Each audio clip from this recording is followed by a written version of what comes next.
Most folks in Eberron live their lives hoping to survive and protect the ones they care about the most. A few do that and more, trying to help those around them, even the ones they don't know. But only one group does all that when no one else can. The King's Citadel. The ones who do the job no one else can do. Valerian, the Shield. A star-forged Aegis whose strength lies in their shield, their armor, and their will to keep the Citadel and its mission safe, no matter what the cost. Merime, the Sword. A Kalashtar bard whose dreams predict doom and disaster, so that her skill in battle, insight into the hearts and minds of those she encounters, and love for her sister and the Citadel is more necessary than ever. Tantan, the Brain. A dragon-marked human artificer whose jovial demeanor conceals a deep curiosity, razor-sharp intellect, and long memory. He knows what he did for the last war, and he knows what it did to him, and how much worse the next war could be. Nisiana, the Heart. A dragon-marked halfling healer whose love for her sister is matched only by her desire to help and heal the members of the Citadel. She's grown wiser and more wary, yet even in the midst of doubt, hope remains. Rowan, the Wild Card. A human wild magic sorcerer who's played a dangerous game for most of his life. He's gone all in to save his friends, but they aren't the only ones sitting at the table. As the shadows gather, will he have the chips to pay if his bet is called? These 5 elite operatives came together to aid the salvage outpost of Salvation, where the Grey hovers nearby, a threat and a promise. With the Oracle of War, they found an artifact powerful enough to end a war, or begin one. They traveled to Sharn, City of Towers, to unravel the Oracle's mysteries while stopping assassination attempts from the terrorist organization known as the Emerald Claw. They found Sky Blue, the daring thief tied to the ancient draconic prophecy, and stopped the Claw operative Arulin Karnak before traveling back to Salvation and into the Grey to repel a war-forged invasion and take the fight to the Lord of Blade's secret fortress Razorcrag. Capturing one of the Claw's most powerful lieutenants and sent to negotiate peace with the nation of Thrain, they survived another assassination attempt and saved the Thrain's leader from the continent-wide vengeance of the Undying Court, only to discover they'd been betrayed by an ally who was not as she seemed. Now the King's Citadel must stop the Emerald Claw once and for all, using their new knowledge and new allies to finish the Claw and gain the information they need about the Oracle of War before it's too late. But can they learn the Oracle's secrets, stop the Emerald Claw, and discover the deepest plans of the Lord of Blades? Only if they remember that in the end all they have is each other and the King's Citadel. Long live the King. Welcome to Eberron. Welcome to Corvair. Welcome to the world within and without Salvation. Yes, within and without that world. What is going on, everyone? Welcome, Argonauts, to a Saturday stream. Welcome to the final pre-Christmas of 2024 Saturday stream. In fact, it is my great pleasure to welcome all of you to day 66 of Dungeons & Dragons with Infinity and Beyond. This is Eberron Oracle of War. This is From Dust, and it is part 3 of From Dust, which is itself the first part of Season 5. I feel like I'm doing this, which being the last part of the first part, which is the first part of Season 5 of Eberron Oracle of War. I am very excited for all of it, and I can't wait to get into what we've got going on today as we continue. This is the final Eberron session, actually, of 2024, so I'm excited for all that. But before we go any further, just a couple of quick reminders. If you have not done so already, please follow the channel. That is always appreciated. Please check out our YouTube with !ARVTube, and if you're watching me over on YouTube, welcome. And remember, every time someone subscribes subscribes to YouTube, which is free for you to do, it really helps us out. We are at a new record of subscribers, and every new subscriber brings us up to a new record, obviously, as we charge on towards 1,100 subscribers on YouTube. So please do join us over on YouTube, please, and thank you. Discord is !arvcord. You can hang out with the Arvanauts in between streams. TikTok, !arvtalk, as Triffid just mentioned. Twitter is !arvtweets, although I'm really asking people to move towards Blue Sky, which is going great guns, actually, !arvsky for my Blue Sky account, so please do follow me over there. Website is arvanelleron.com, where you can check out, in addition to other things, the Hearthglow limited edition, limited run podcast, which is going to be concluding next year. And you can also check out the links to our Gen GM show, because Zach Clay and myself are running that GM show. And we're going to have more long-form video also. I just realized I had to put a note for myself, which I have now done, which is our DM and GM show, so please do join us over on that YouTube channel as well. Again, website for these things, arvanelleron.com. Financially, !Arv Shop, that is our merchandise area. You can get stuff relating to a bunch of the campaigns, including Infinity and Beyond. I am repping the I&B best bad idea we've ever had today with the King's Citadel, in fact. That's tonight, or that's me repping that tonight, so you can get stuff like that, which supports us and makes you look cool as well. And then we have got the Patreon, which is !Arvtreon. Would love to see that number get up into triple digits. That really is the financial backbone of the channel, so it really does make a difference if people are able to support us over there. So please do, if you can. And let's see. Obviously, subbing to the channel is another great thing to do. You get those custom sub badges and emotes to use here, there, and everywhere across Twitch. And on the publishing front, Icarus, my graphic novel from Athos Arts. Library, my Tales and Tomes, the Forbidden Library. That's my 5e adventure and sourcebook from Alligator Alley Entertainment. And Greyshade, which is my Greyshade IP, Greyshade Renegade Heretic, the Grey Assassin trilogy, available from Athos Arts at that link right now. You can also get the audiobook of Greyshade from our very own Trent Sparks, about whom more in a moment. And you can also pre-order the tabletop role-playing game of Greyshade, coming to you from Alligator Alley, and being designed by our very own Brandon O'Brien, also about whom more in a moment, if you go over and do that right now. So please do pre-order/order those things, and thank you. And as always, BLM, Black Lives Matter, important to affirm and assert the significance and importance of Black lives. Help Now, that is the World Health Organization page on suicide prevention. Very important to reach out to others when you need help, and reach out to others when they need help as well. And Ukraine, UKRAINE, to help the people of Ukraine as they fight back against an illegal and illegitimate war with bravery and courage, and send the message we will do so for others in this situation in the future. One quick note on schedule: we will be off tomorrow and Monday, but we will be back next week. It is Christmas week. On Tuesday, we will have our holiday stream that is going to feature my family doing our holiday stream stuff, which we love to do. It is also going to feature a chance to play the Patreon Field Chat Chosen Game of the Month, which is Caves of Cood. I'm looking forward to that.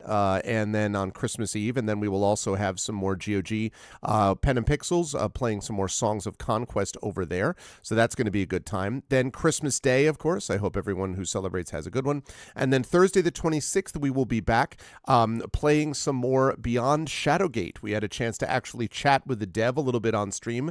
I really enjoyed Beyond Shadowgate. It was awesome, and I can't wait to play more. And we're going to be talking more with the dev of Beyond Shadowgate, the writer of Beyond Shadowgate, but we have to firm up what exact date that's going to be. So coming soon, TM. We will get more details about that soon. But that's what we got going on right now. And so I am going to unmute myself and apologize unreservedly for whoever I interrupted because I couldn't hear them. And then I'm going to unmute them. And last but certainly not least, I'm going to head over to reveal the incredible crew that you see before you. That's right. That has not been involved in any kind of stuff that sometimes, chat, I imagine that you're kind of like, I wonder what people talk about in the green room. And then sometimes it's just talking about this. Sometimes you just don't want to be in the green room. And that's really, that's where we're at right now. But it is a pleasure to be with the Infinity and Beyond crew. See, and whenever Trent said that's true. I don't know whether to go to Trent or whether to hope that will distract Trent by like, quick, focus on this instead. But we are here and we are ready to go. Hello, Trent. Happy holidays and all that. How are you? And what's going on your neck of the woods over the past week? And who are you playing tonight? I'm Trent Sparks. I'm a professional voice actor person who tends to narrate for a lot of the folks around me, and I'm playing Tantin, who is a dragon marked human artificer battle mage with a battlesmith.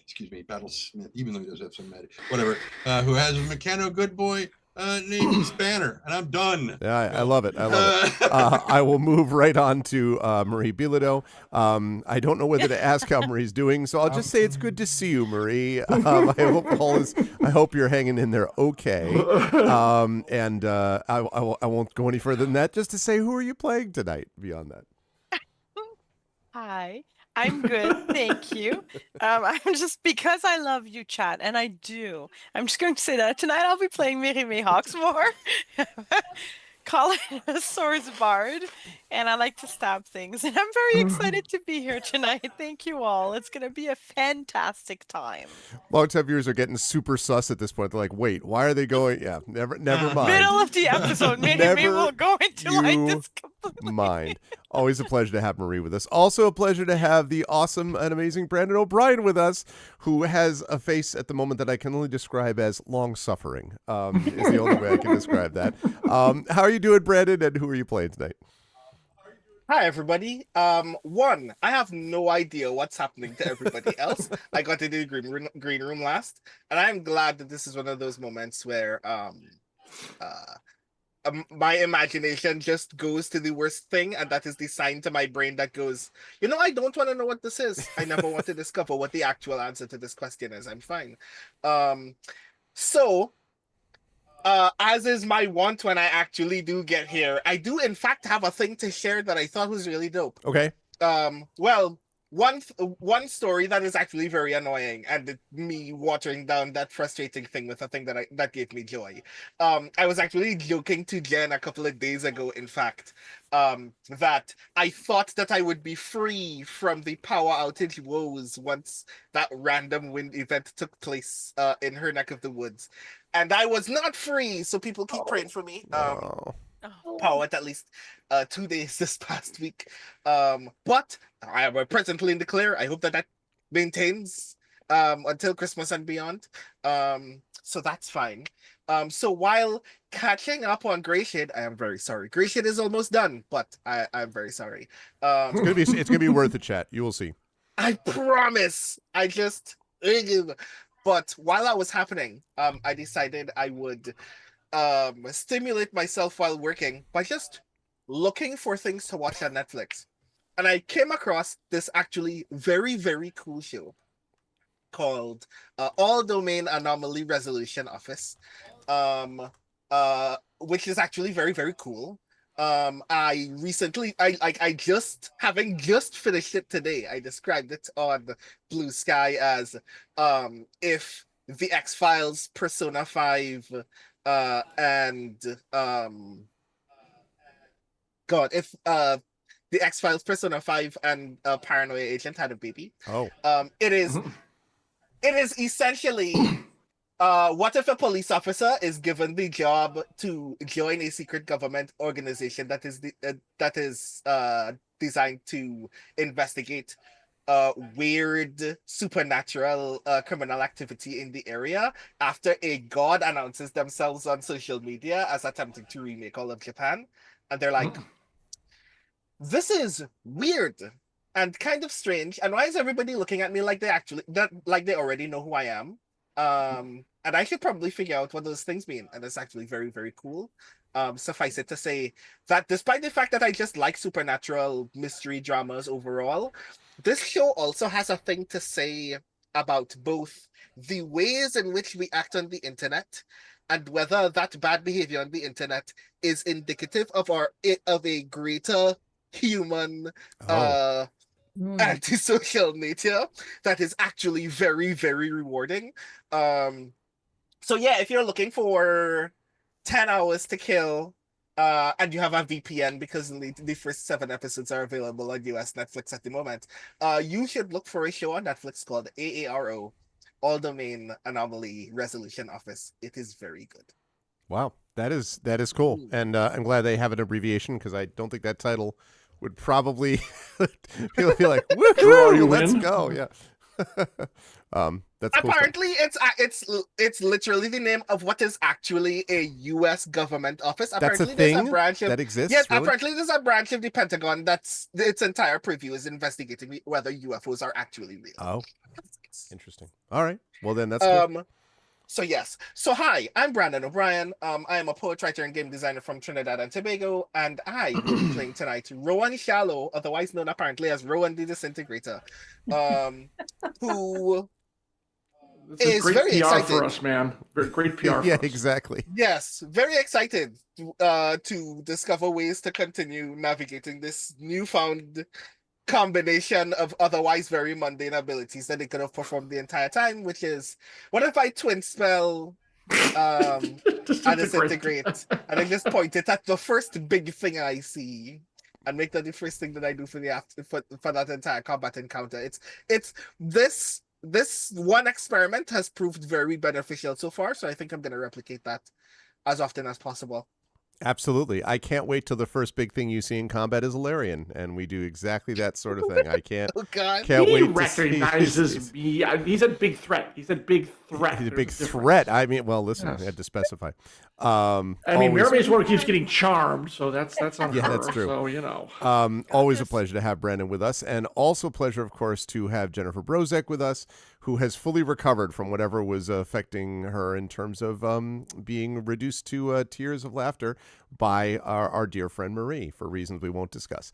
It's good to see you, Jen. Everything cool on your side of the country? How are you doing? And who are you playing today? I'm doing all right. I would like to say Merry Solstice to one and all. Just remember, the darkest of nights ends with the dawn. Yes. So, a moment of hope and a moment of, endings and beginnings. It's what I celebrate. In the Pacific Northwest, we are about to be hit with not one, but two weather events over the next week. So that should be exciting. I'm so excited. The kittens continues to heal. Freya, who fractured her pelvis, is still on strict cage rest. She is getting better. If you follow me on Instagram, Jennifer_Brozak, you will have seen I did a proof of life because, most of the time she's in a very plush but very small cage, so she can't, hurt herself right any more than she already has. What else? I'm playing Nisiana Di Jarasco after I did manage last game to make it back just as everybody was signing off. So I just sat and watched the sign off and went, oh man, what the hell happened? Because everybody said something about me or Nisiana saying, oh my God. And I'm like, all right, I guess I will watch. Mm-hmm. And chat, I did watch. And chat, they were right. So, Nisiana Di Jarasco, halfling healer from the House of Healing. Apparently the moral compass of this group. Who is here. And I'm looking forward to this. Yes, so. I imagine the compass is going to have some discussions with others about True North, I think, shortly, is what we're looking at. There's going to be a little bit of discussion. But always a pleasure to have Jen with us. And last but certainly not least, always a pleasure to have John Helfers with us. It is good to see John, who, by the way, chat is available now on Blue Sky as well. So you should follow John over on Blue Sky. I no longer have to be like, link, and John Helfers. Now I can actually, have the Blue Sky thing. So that's good. While not being on Blue Sky, John is how's being busiest man in show business, at least from Catalyst's point of view. How's life and you, and who are you playing tonight? Let's just say I should be working right now, but no, I've taken the You're working hours to save your party and the world from destruction in Eberron. Exactly, which has no bearing on my day job whatsoever. But thank you for reminding me of that. No, it's good. Yes, the end of year rush here for some people more than others, myself included. But no, it's been. 2024 has had its ups and downs. Let's just leave it at that. Mm-hmm. I am playing Alarian, a Starforged Aegis, and I just finished debuting my Iron Titan form, which went swimmingly. So happy about that. And squashed some zombies as we destroyed a cell of the Emerald Claw that was masquerading as scholars, and now we're going to loot the camp. Let me pass this back to you so you can tell everyone, catch everyone up as to where we are. No, listen, I think you've done quite a bit of that. As we head over to the map, I can reveal to you, chat, that for a moment, when I started prepping for this earlier today, and I went over, I'm like, wait, why are all the tokens in the middle of the camp? I thought they left. I'm like, wait, no, they didn't. They left and came back to the camp and annihilated the people who were running the camp, which pretended to be part of this archaeological expedition. And actually, let me just fire up a little bit of, let's get some music going here. 1 second. There we go. Lovely. No, I don't like that. I want to do this one. Here we go. Perfect. So in the process of discovering details about this archaeological expedition, which had asked the party to come to the camp and to share dinner with them and basically give them some information about how to survive the Grey, how to survive the Mournland, which the party has more than a little bit of experience with. Funny thing happened, though, which is the party went into it already with deep suspicions. Those suspicions got worse when they discovered that there were things around the camp that seemed very odd. Like, for example, shrouded horses that didn't seem to do a lot of moving, and mysterious tents that didn't seem that were covered over, and that when one person with a metallic arm went over to check out, might have revealed that there was a large bone armor-wearing creature just sitting in the middle of this tent, and that seemed odd, and so the party eventually left the camp, and then after a not too long discussion, decided that they really could not let these people go. There were clear problems with them, partially because Rowan had discovered a letter in which it was noted that this was a Emerald Claw division that had been sent some information, and in fact, I still have the handout here, and it was like this, I think. Why is it not showing me the thing? Oh, there we go. Which is written to Jasal, the head of the expedition, from someone named Trez Zul, who said that they had gone to the excavations beneath Metrol, a city which was at the heart of the Mourning and was the capital of Seer. And so something which was very familiar to Tantin, for example. And that agents are going to be sent to the Mror holds to investigate further, in asking them to enlist the help of a dwarf artificer, and that deciphering the sigil could be very helpful to gather information on how to get what they need below Metrol. Good news is that means that the party has some leads as to where it might gather the information it needs. Not so good news is the fact that it means that the Emerald Claw apparently is decided that it has something very valuable that it needs to dig out from beneath Metrol, and nothing good can come from that combination. Emerald Claw plus archaeological digs in a place where there was a terrible disaster, given the party's run-ins with the Emerald Claw already, not a good thing. So the party knew that they could not let this group leave, and so they went back. Alarian decided to Iron Titan himself and then drop the version of a Sherman tank on top of one of the people who was there, exactly. In the meantime, Maramé was wrecking face, as were a bunch of the others, and in particular Rowan, who decided that it was a good time to, as we just talked about, twin spell disintegrate spells, walked up to the Bone Knight and basically obliterated him in a round. So that was interesting.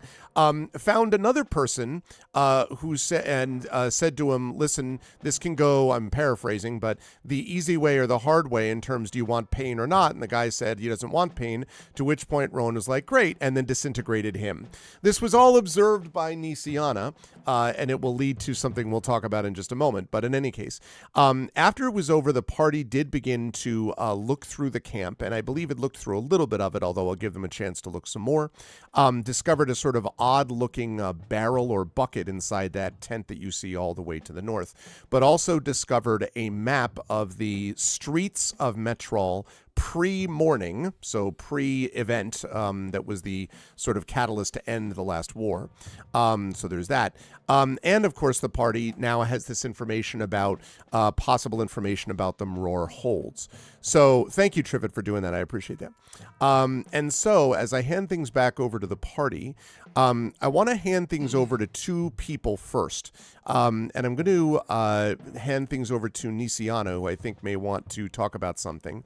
While that's happening, Tanton, I know that you had been doing a bit of research already, and I'm going to give you a chance to, while they're doing this, basically thumb to the proper pages relating to this sigil, because it is going, your specific research is going to have direct bearing on what happens next based on your translation ability. So we'll talk about that in a minute, but first I want to head things over to Nisiana, because I believe, Nisiana, you had some a conversation you wanted to have, if I'm not mistaken. Right. Well, it basically, the timing of this is like right after everybody is dead, and you'll note that Nisiana is not very far from Rowan when all this stuff happens. Mm-hmm. And the first thing she would do is she'd walk over to Rowan and speak to him quietly, like make him lean down to hear her. It is intent that she is speaking to him and him alone. And she looks up at him and she says, "Why would you do that?" Bad guy was covered in bones. I wanted to make sure we didn't Not die. not that, Rowan. Why would you act like a murderer? Why would you ask someone to their face, do you want it to hurt or not? What would you have done if he said, make it hurt? I mean, all of the things that hurt. You do not have a gun, right? Rowan, you crossed the line. You're our shadow because we need you to be our shadow, but we are better than this. You are better than this. We kill. I am a killer. I'm a healer, but I am a killer. Mary May is a killer. Mia Tanton's a killer. They're all killers. We are all killers, and we know we are. We're not murderers. We don't torture people. We don't. Why would you do that?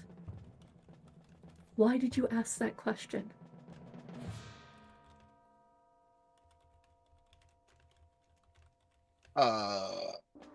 We're in the middle of a deserted camp that was previously, just recently, full of...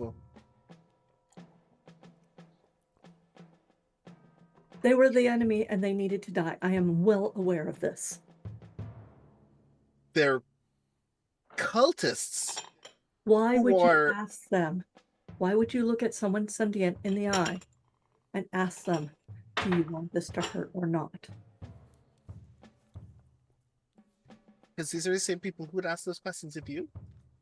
They'd ask worse questions. If he had any of you in the same position I had him in, y'all were probably going to have it much worse.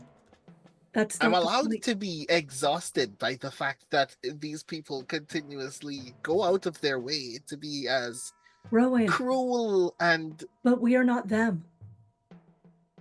We're not them.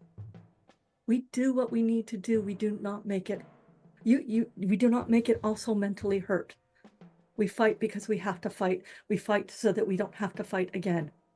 They torture because it gives them power. And I don't want to see you go down that path. Please. Please. Might I provide a counterpoint? I'm raising my metal arm at this point. We have met two groups of people who I'm pretty sure if we gave them 5 minutes to make the best possible case for themselves, would say the exact same thing about their intentions that you did. And both of them responded with stone fire. I think it's fine for me to go, I don't trust some people, and that means they deserve cruelty. That's not the point, Rowan. You are absolutely avoiding the point.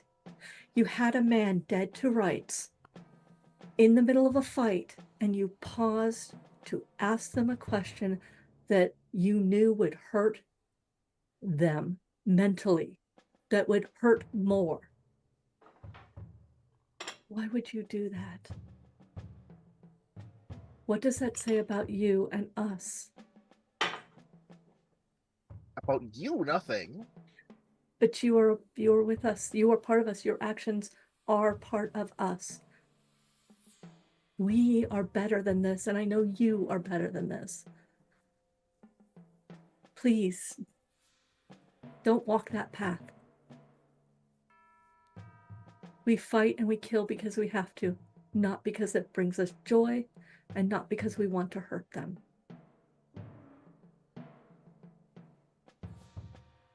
If this is the point, then this is the point at which we also agree. This doesn't give me joy either. This is bothersome. We are surrounded by all sides by people who want nothing more in the world than to be as malicious as possible as they can to you for all kinds of reasons. Some of those people would find absolute glee in doing things that I still can't fathom. I don't think I've been in your company like very long.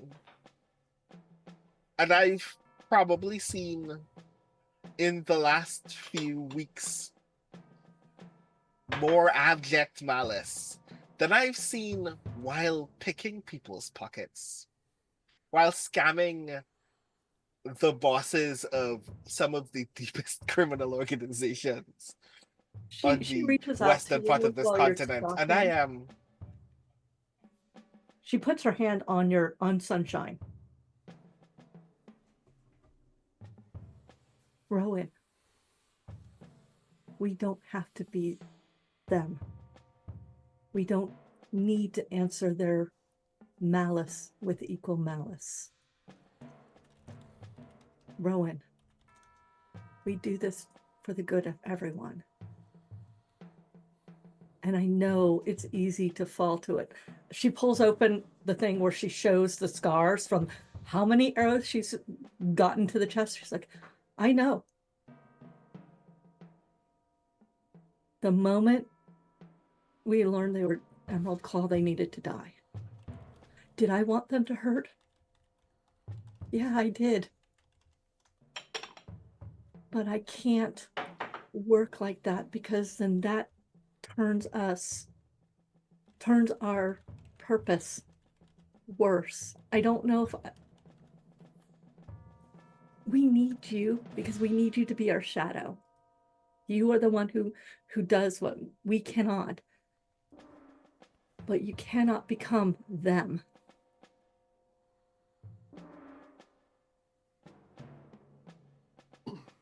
Please think about that. We're all tired, but we can't become them.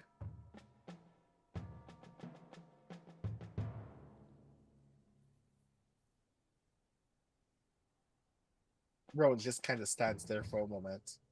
You can be angry at me for saying this, but it's important to me that you think about this, because you are so much better than this.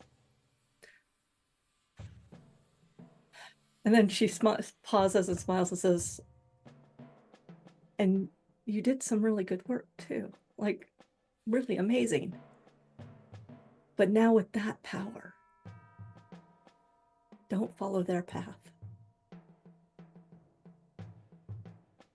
And then she kind of, she had her hand on, and then she kind of pulls it back, and she's like,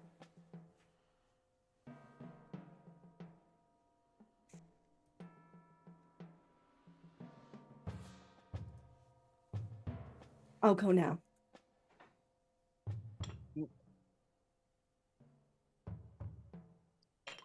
There's a moment where Rowan is like struggling to find the thing that he wants to say, and then he says,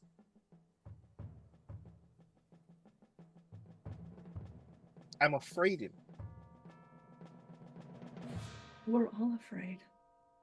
We are No, afraid.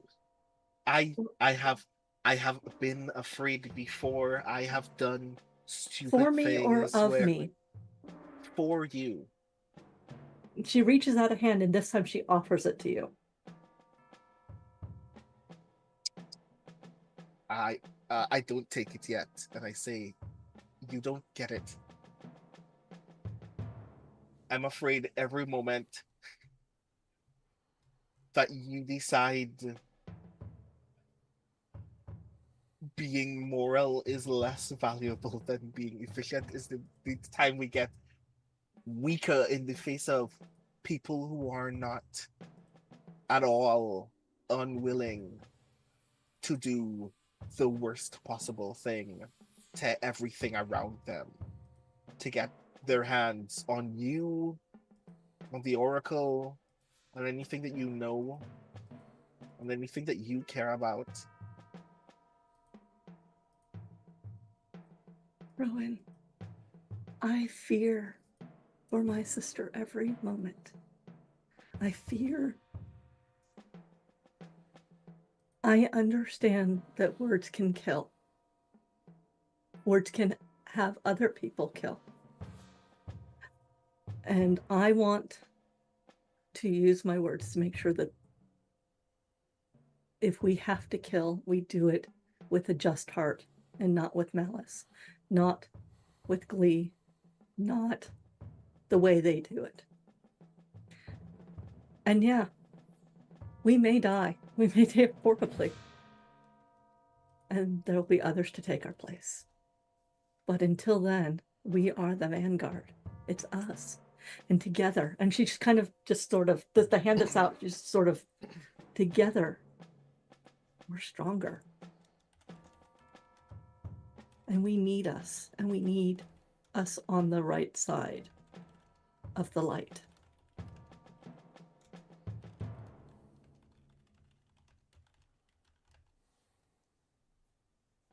And I believe in you, just like I believe in Merime and Alarian and Tantan. And even though Spanner isn't anything more than sunshine is to you, I believe in Spanner as well. But this is the first time I've seen you act in an unbecoming way. And I needed to say something to you because you are part of us. You haven't turned your back on us, and we need you.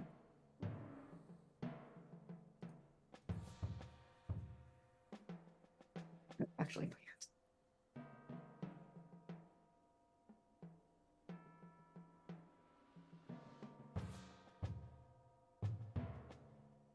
I take your hand and I go, when we're not surrounded by dead bodies, at some point you need to just tell me exactly what it is you want me to do for you guys, because... Rowan,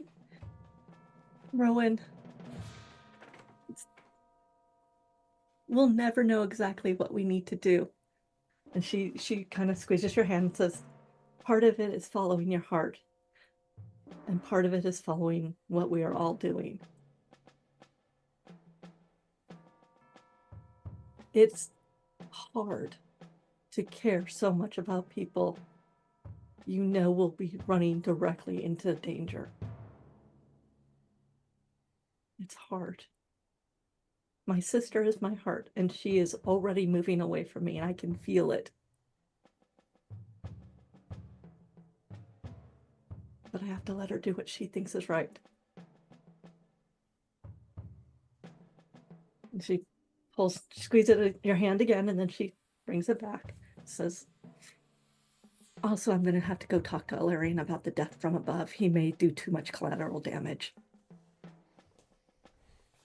I mean, 9 times out of 10, the next fight we're gonna be in is with other Warforged. Maybe we could just step on them and not have to think about that again. Maybe, but I'm gonna have a conversation with him too. But You were more important at this moment. And if I didn't care, I wouldn't say. If you weren't so important to this group, I wouldn't say. I mean, I disagree with you, but I'll allow it. You're absolutely allowed to disagree with me, but I want you to think about what I've said. There is a moment, a line, the edge of a knife that you can balance. You're there. You're balancing on it right now. And where you go from here is your own choice, but now you're aware of it.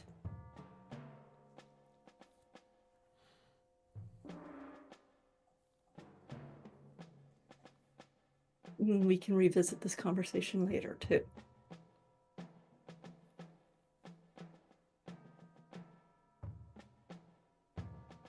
Understood. Thank you for listening.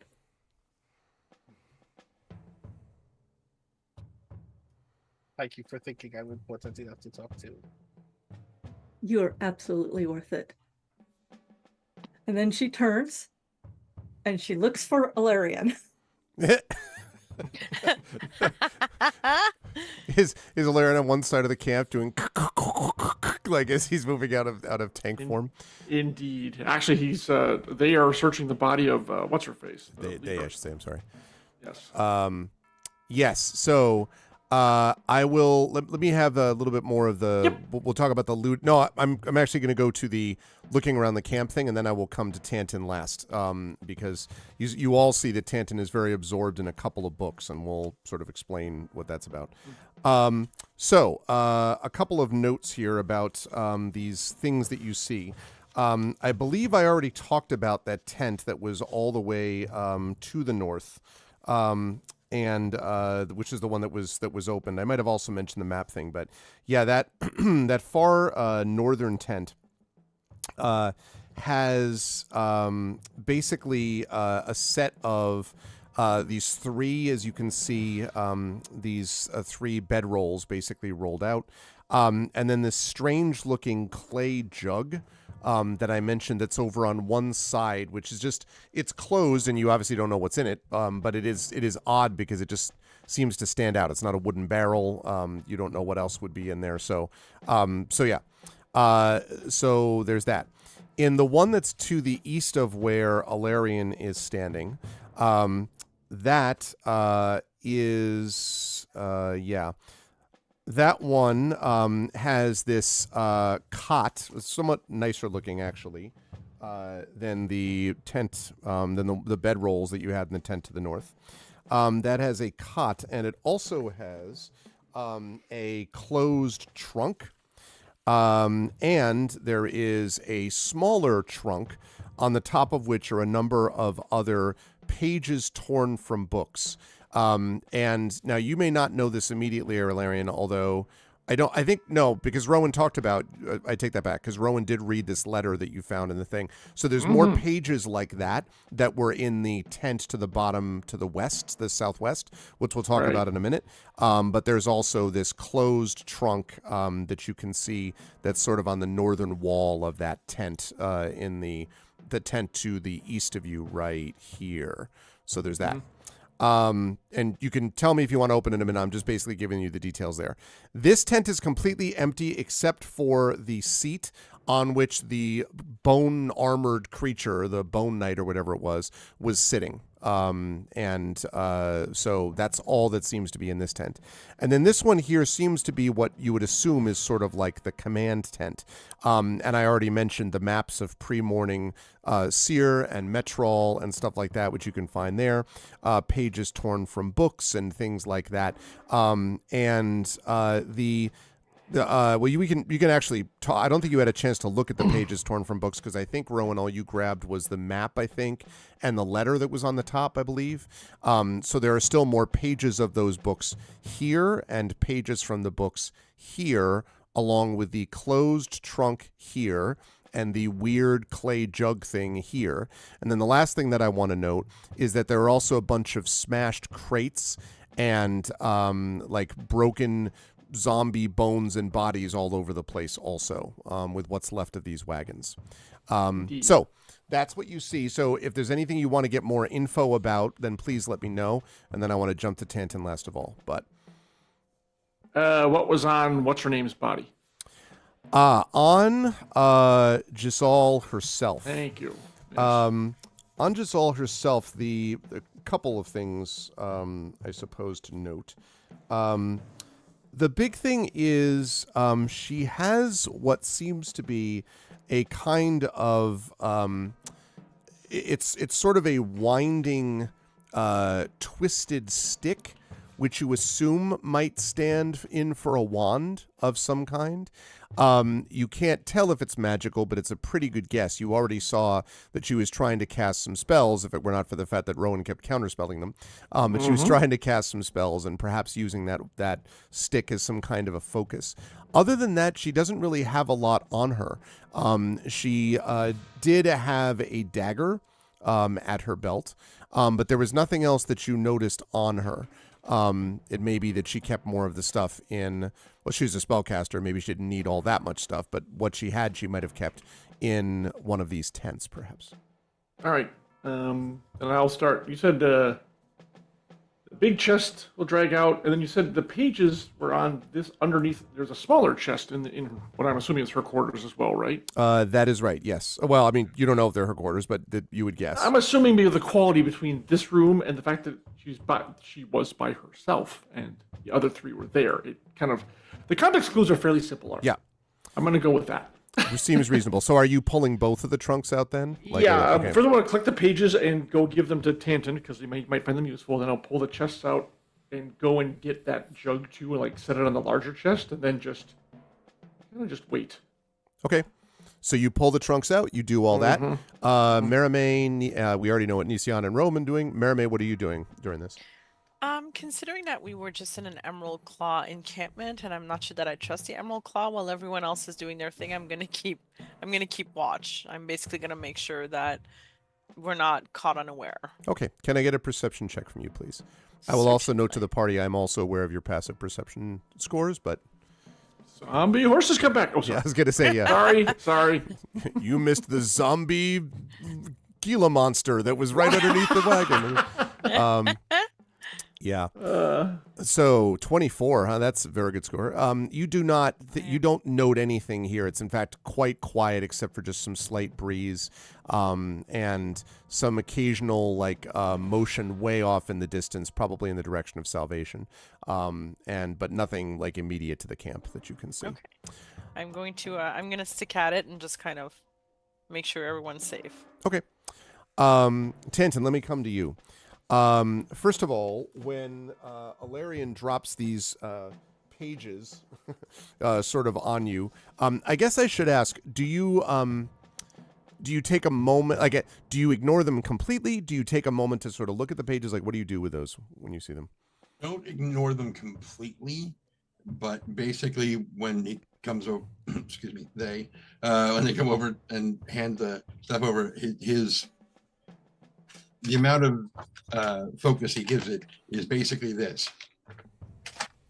Okay. Which I totally expected because he was already involved in something. Gotcha. And I would believe it. I wasn't trying to interrupt him. I'm just saying, hey, no, that's fine. Kind of when you're done, there's something else. That's fine. That's I'm gonna assume that you will at some later point look a little bit more at those. But for now, yeah, he's basically made a note of how many there are. Okay. A number of them, and you think from maybe just a few books, but I'll come back to those in a minute. So I want to pull up for everybody in chat. I think. Oh no, I had it as a handout. So, and it looked something a little bit like this. This is the sigil. I think I already have this being shown to you folks, but yep. So this is the sigil that you found, which had originally been shown to them. And actually tell everyone what books you've been looking at, because then I'll be able to tell you what you've discovered as you're looking. Rowan has noted before in Salvation that Tantin had these when he came in to talk to Tantin at Pilar's place. This is probably the first time that Nisiana is seeing them, and the titles are very, very clear. The titles are Volume 1 and 2 of Reshaping Elementals, Forms and Functions. Okay. And yeah, go ahead. I was going to say there are 2 books that he picked up in the Forge when we were freeing Sol Ring and Jorana. What's her name? Yeah, Jorana. Yes, the one that Rowan was not a big fan of, as I recall. Okay. All right, let's take me a Tantan to the list of people I'm going to have to talk to.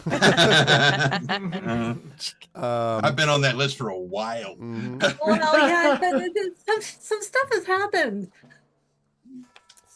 Let's see if I have. Do I have Iron Horse?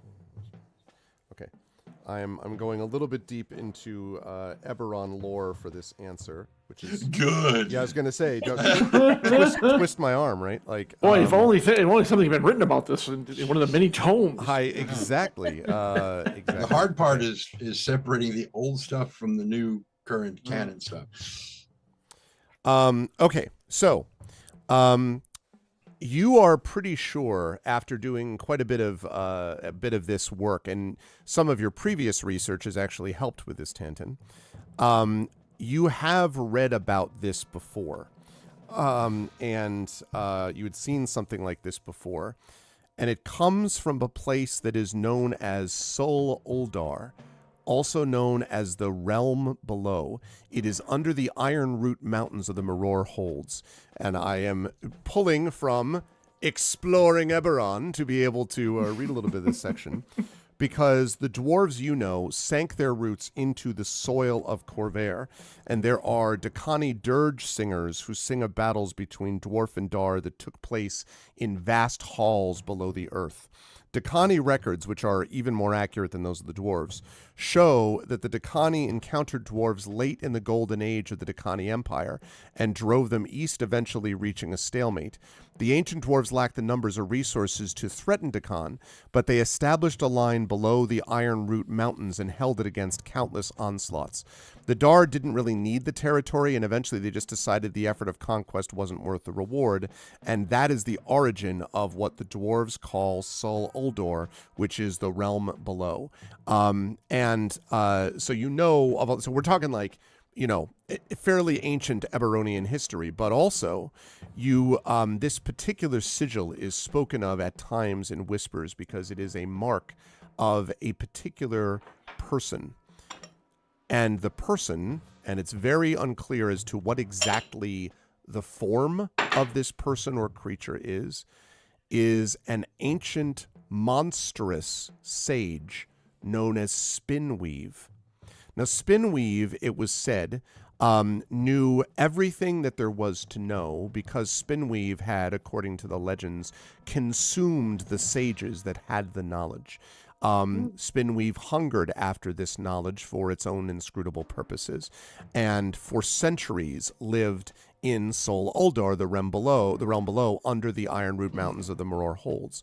There were times when dwarves would seek her counsel on esoteric matters, and that's the whole reason that, that's why you know about the sigil in the dwarves, because it is talking about the fact that they sought knowledge from her.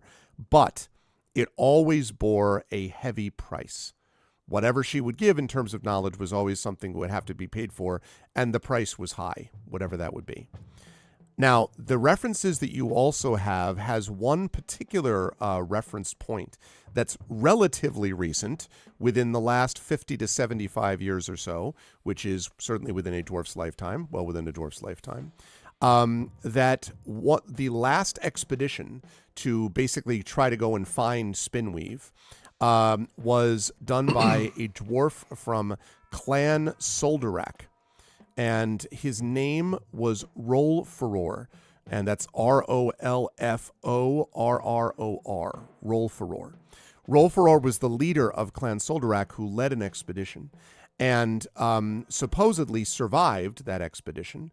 That is the last, at least according to this book, known contact with anyone who knew Spinweave. It says that he had lived in a place known as Krona Peak. And Krona Peak is basically in the Mirror Holds area as well, in that whole same realm below kind of area. So It's a 50-year-old lead, Tanton, but it is a much more direct lead than you might have had otherwise. If they found the sigil of Spinweave, if that's actually what this is, if that's what it would explain why they're going to Roar Holds to consult with the creature that had this sigil. But Spinweave is not to be trifled with. On the other hand, Spinweave, according to the legends, knew almost everything. So, yeah. So that's what you know based on that, and I won't tell you any more about the book pages unless you want to ask me about them. But that's what you know from your study of the sigil. Basically, since Megame and Rowan was just talking to Nisiana, and she seems not hell-bent, but heck-bent on going over and talking to Ilarion. I'm walking with a purpose. That's why I said heck-bent and not hell-bent. So Tanton's basically, as he's flipping through the book and, making his mental yarn board connection thing, and since Megame is right there, he's kind of explaining all of this and pointing them out to her and whatnot. And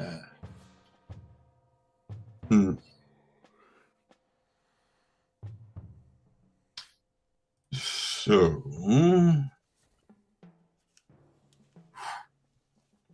this means that either we have to go to the Roar Holds, which I don't favor that particular trip. And he pulls out a map of Thrain and Brayland and Karnath and everything, and he points way over to this corner of the map, way the hell over here, far off to the northeast, where the Roar Holds are located, past the Mournlands and past the far end of Karnath, out to where the Roar Holds are.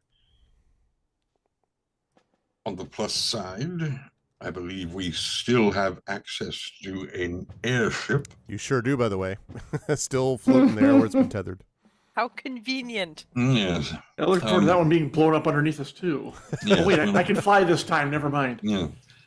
As long as we don't go over the Mournlands, it should be fine. We have to go the long way around, but then anyone taking the lightning rail would have to make the same trip. Are we on some kind of timeline, or? Well, they know that some dwarf in the Roar Holds may very well have the information they are looking for to get access to the to the symbionts below.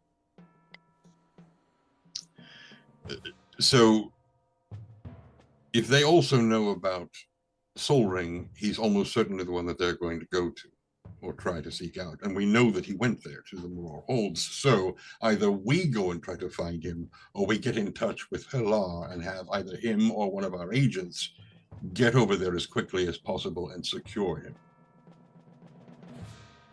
I have a feeling that we're going to end up doing that just because of our experience already with the Mournland. And I hate to say it, but your knowledge of where we would be headed as well. And as she says that, he just his eyes just drift over to the pages that are sitting next to him.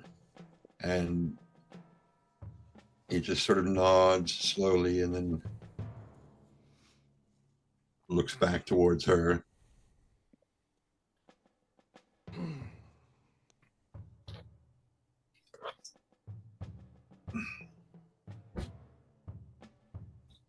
Was there a chest that needed to be opened, I think?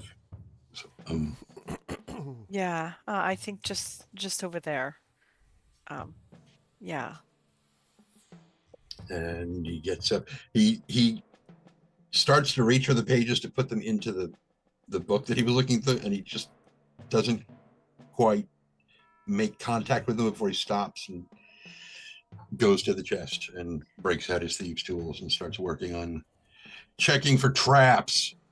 I will gather Tanton's stuff. and Okay. make it all pretty with a ribbon around it. Put a ribbon around it. 2 chests, Tantin. There's a bigger one and a smaller one. What's it like in Dignity? Oh, wait, that's something else. And which one you want to try to look for first? Great things come in small packages, so let's start with the big one. All right, let me have you make an investigation check on that one, please. Oh, wait, what did you say? The big one? Aha! Yes, investigation, please. He did. Made me almost snort my drink. Saw that.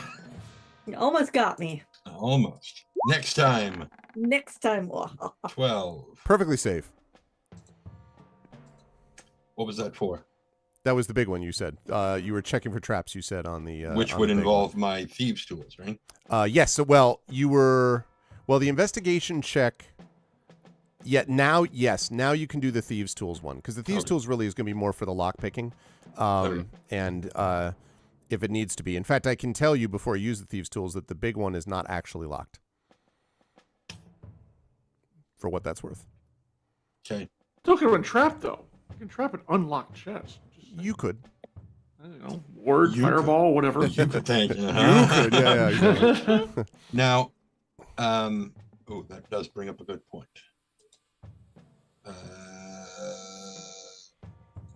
You are here. Yes, up to 10 minutes. So, looking at I had detect magic up when we finished that fight. And so it probably still going. So do I see any magic on these chests? On the small one, yes. Okay. Evocation. Okay. Also, the wand and the jug were on top of the larger one, which would have moved before he started working on it. But if he's got the you put magic the jug up, because it's okay. It's kind of a curved top. I wasn't really paying attention to that, but that's fine. I was careful. Like a weeble wobble. Exactly. I mean, I'm still watching him. He goes through it oh. Yeah, so the wand would definitely be producing a little bit of magic for sure. Not the jug. Interesting. Okay, so are you then moving the things off that big trunk to open it, or once you've determined these things? I'm not. No, I'm Okay. basically just saying that one's not magic, not trapped, and not blocked. And then I'm moving to the smaller one and beginning my check for this one. Yes, I want an investigation check from this. This one you can do an advantage, though, because the detect magic will help a little bit. Okay. That is not the right thing. Let's go with cancel. Voices, but I do. Can't help. I don't do voices. Voices in this economy, in these troubled times? Yeah, really. Okay. He's 26. Okay. Yes, and now you understand where the magic might be coming from, at least externally, because you're almost positive that the small chest has a glyph of warding, which has been drawn onto it. And that means probably trapped. Mm-hmm. Oh, good. Well, this one will be a bit more of a problem.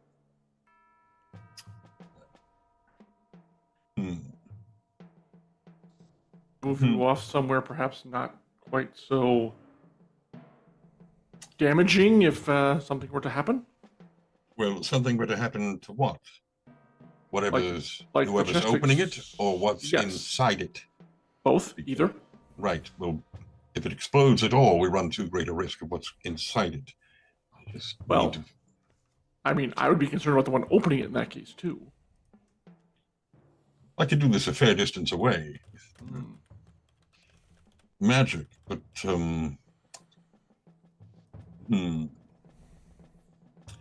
dispelling this would be more of a problem. That's not something I know.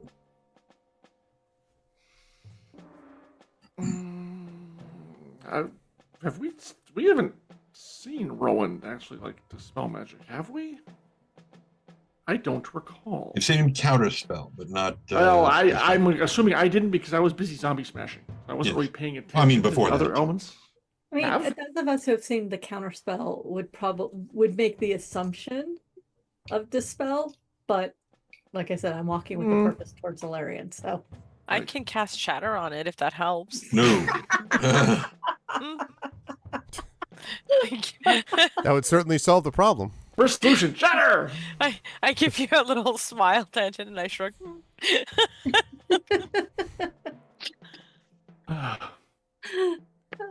Gonna make an omelet, you know. Without blowing up some chests. That's Weird Blowing help. up at the camp. I am just standing about idly while all of these things are happening.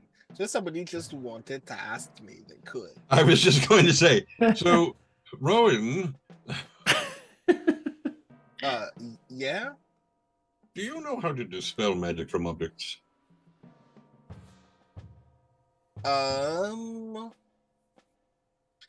You see Rowan just look at his arm, pull out sunshine. Oh no. And blow the trunk away. No, just kidding. How come I couldn't do that? You don't have a gun. sorry, Brandon. Good point. I am going to. Hey, I have a 6th level spell slot. Grant.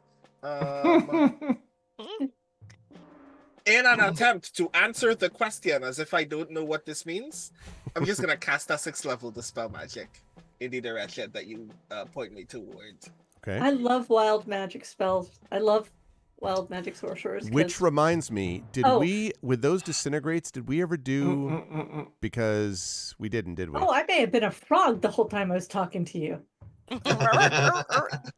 We did not. We did No, not. we did not. That's All right, true. so we're gonna have a total of 3 rolls. 3 Yeah, yeah. rolls, yes. Okay. All right. Well, do the 2 rolls first, okay? Let's do the 2 rolls like leading up to it. I'm gonna have to think about how I want to ex post facto this, so but we'll see. I'm not gonna jinx anything right now. 1d20, yes? Yes. Mm-hmm. Hey, maybe I'll be enlarged for it. If 8. Okay. if Fifely were here, he could just cast Speak with Animals and everything would be fine. Yeah. He's not here. Okay, so 8's fine. 15. 15 also fine. Great. That's good. I kind of didn't want to adjudicate that, so I'm glad that worked out that way. Didn't you say you Now owed him- you can go crazy with the wild magic Didn't search. you say you owed him 3? Yeah, but the third one is going to come now after Oh, I the see. Okay. after this Right. this dispel magic. Well, So I have now dispelled magic, 6th level. Okay. On the thing, I assume you're pointing him in the direction, Tanton, of the Nope. Oh, you're not. no. In fact, if Rowan starts to point sunshine at the thing, Kent is going to put his hand in front of the. Answer the question verbally, please.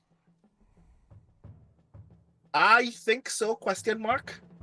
The gun has been very good at making sure other people's magical stuff does not happen. No. I just want you to be careful not to disenchant anything within the chest. Only the trap on the chest. The glyph of warding on the chest. Oh ho! I point at the glyph of warding. Dispel magic.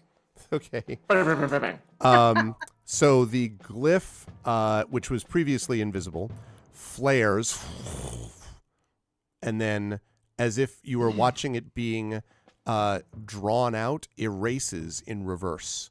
So you can see like the sort of motions of it as it's, and then the last little bit vanishes like dust in the wind. All we are is dust in the wind. So the chest Excellent. is now Thank you. free of the glyph. Very Well, nicely done. certainly was. And Tanton will grab his thieves' tools and set to work. Okay. I will take a thieves' tools check then in this case. Because I think you can just click on the thing. You've got this, Tanton. Get us something nice and shiny. You got a D10 of inspiration in case you need it. Okay. So do I owe you another wild magic? Oh roll yes, now? while he's doing that, the wild magic search. Uh-oh. the wild closest magic person, search. the closest person to you has pot holders on his hands. Like, God. Ooh. Oh, close, but Ooh, not close. quite a cigar. Close though. Use your. It's gonna happen. It's gonna happen Take at one some or, point. or add a D4 and take one off. Yep. All right. This entire time, it's only happened once. That's right. What a time it was, though. 21. yeah. I might as well add a plus Hilarious. 10. Yeah. Okay. Why not? I mean, you know. Do your best. 26. So 26. Yes. Think the- shiny. you hear a sort of and then the trunk unlocks. And as you open it, inside is a very curious and some might even say disturbing item, which I have a handout for. Oh no. It's full of handouts today. It's another oracle. I'm all about that. Let's see. Well, actually, you know what? Before I give you the, oh no, actually, well, no, I take that back. Let me describe the outside of it first, and then I'll actually show you the handout that talks about the inside. So when you open up, it's the undead form of Nimble. Yeah, exactly. Inside this trunk is only one item, and it is a large book. It is, or a tome, I might even say. Except the tome, you can feel a slight chill off of it even as you look at it. And as you are looking at it, Tantin, you hear a... Oh. It seems to be whispering faintly. What's disturbing about it, though, isn't those things, although that might be disturbing. What's disturbing is the fact that the cover, which at first you think is sort of leather, you can see that the spine of the book seems to be a literal spine. It literally has fittings of bone on it. And the leather doesn't look like animal skin, you don't think. Oh, the Necronomicon. Oh, sorry. Yeah. Sorry. This thing is almost certainly a necromancer's spellbook, if you had to guess. And Karen feeding of undead horses, obviously. And probably enormously powerful. Klaatu brought a necktie. Nickel. I more or less said them. But yeah. You not have said absolutely every syllable correctly. Right, and he just closes it. It's like, that is not for me. Yeah.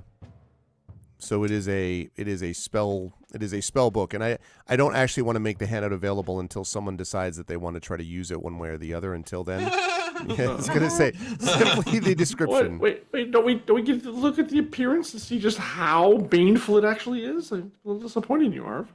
And we set it on fire.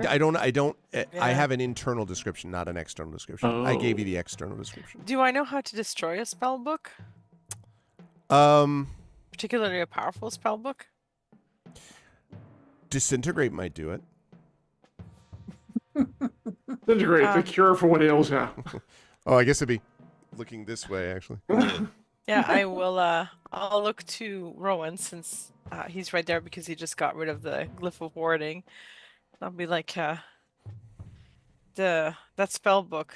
It could power some necromancer against us at some point, unless you find a use for it. Perhaps, if you have any spells left, or any desire to use another disintegrate, that might be a good use for it.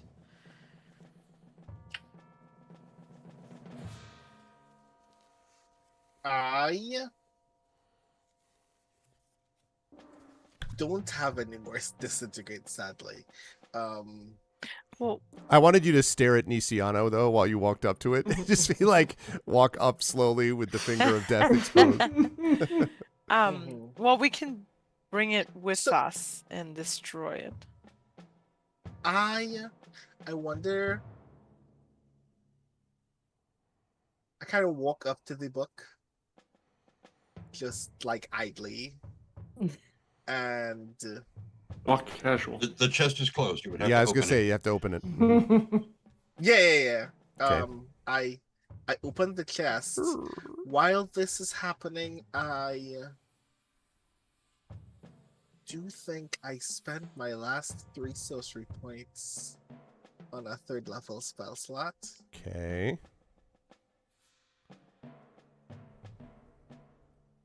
Just to see what would happen if I fireball the book. Nice. Fireball the book? Yes. As in How close are you to this book? Does it matter with Rowan? I know, like I pick up the chest, I walk away with the Oh. chest back. Okay. But I thought am you walked still up and in you're the like, vicinity "Pow!" of the I was like, okay. I was like, all right. Okay. All right. Well, you can certainly do that. Let's see. Fireball, huh? Okay, so you walk outside. Yeah, I didn't ask how big the room is. He didn't ask how big the room is. If you move outside the camp and put the thing down, and then sort of back up, a considerable distance, and fireball the thing. That's an excellent question. Let me see. That would be why he asked it. Yes.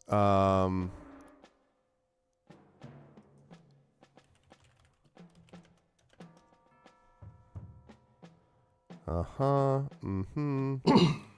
Yes. Right. See, that's on helpful. the calculated damage of a nuke did come in. Mind useful. you, fireball rolls for damage, and the GM hasn't asked me to do that yet. And yet, the GM is ruling, and that is how you know something bad is going to happen. Oh my god.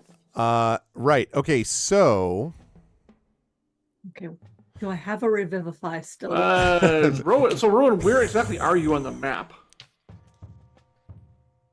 Right. I'm going to say that I took it to around here. And I am currently over with Alarian. Okay. Probably not entirely paying attention. Okay, Whether so you there's not that. burn the command post, the command tent down. Okay. Well, these things, they do happen. I think these nice dry scrub bush trees out here should be useful for that. Yeah, can't possibly be a problem there. So there is a massive explosion. And Rowan, you see first of all of you sort of, I imagine, we're like, what the hell? To see Rowan silhouetted against the fireball. Just to be clear, I want to make sure that was all badass there. Walking away slowly. Yep, yes. exactly. As the fire dies down, Rowan, you can see there is an object at the center of it which is still smoldering. Now, and screaming. Right. Yeah. Smoldering. Now you could walk over to it if you wish. It's not like it. You don't know what condition it's in. Basically, the fireball's cleared. So I mean, other than the fact that a lot of things there's like little raining down of like little bits of sparks and embers and so on from things. Mm-hmm. You pick it up with mage hands. Okay. Okay. So when you pick it up, and it's heavy, so you're just able to pick it up with Mage Hand, but you can see that it looks like a lot of the pages in the middle have been scorched and burned, and perhaps even the cover / skin of this thing has slightly melted. Oh. So it looks like you're looking at a burned skin cover book with some scorched pages, which has clearly been damaged but not destroyed. I'm beginning to become very annoyed by the idea that simple physical objects can't just be lit on fire. Miri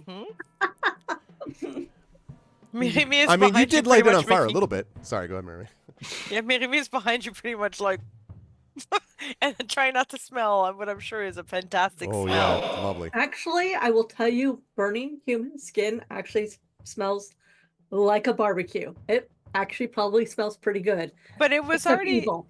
Yeah, it was already like undead for a while, so I'm thinking that adds like a certain layer, like the freshness of the Certain meat matters tang. here. Mm-hmm. Yeah, certain tang going on there. Well, grand. So I guess we only have 3 choices. Bring this with us like we actually care about keeping it. Carry it as far as the next place we think that we can actually destroy it. Or leave it for someone more careless than we are to find. No, we should bring it with us and destroy it. I don't think stabbing it will help. At the very least, we take it to Mother Johanna. Can I open the book? Sure. You could if you wish. I put the book down and I open it. It is still very far away from me. Are you doing it with the Mage Hand? Yes. Okay. Also, Fireball, so I should get another Wild Surge from you, right? I owe you 2. 2? I still haven't done the Wild Magic Surge for the initial dispel magic. Oh, The that's first right. two that Yeah, I yeah, were- yeah. Okay, yeah. so give me 2, please. I forgot about that. Yep. Oh man. I don't have anything that will deal with this. 4. Okay. All right. It would be hilarious if this is when the wild magic surge happens. Your fireball is quintupled in, strength. 16. Nah. Okay. All right. Cool.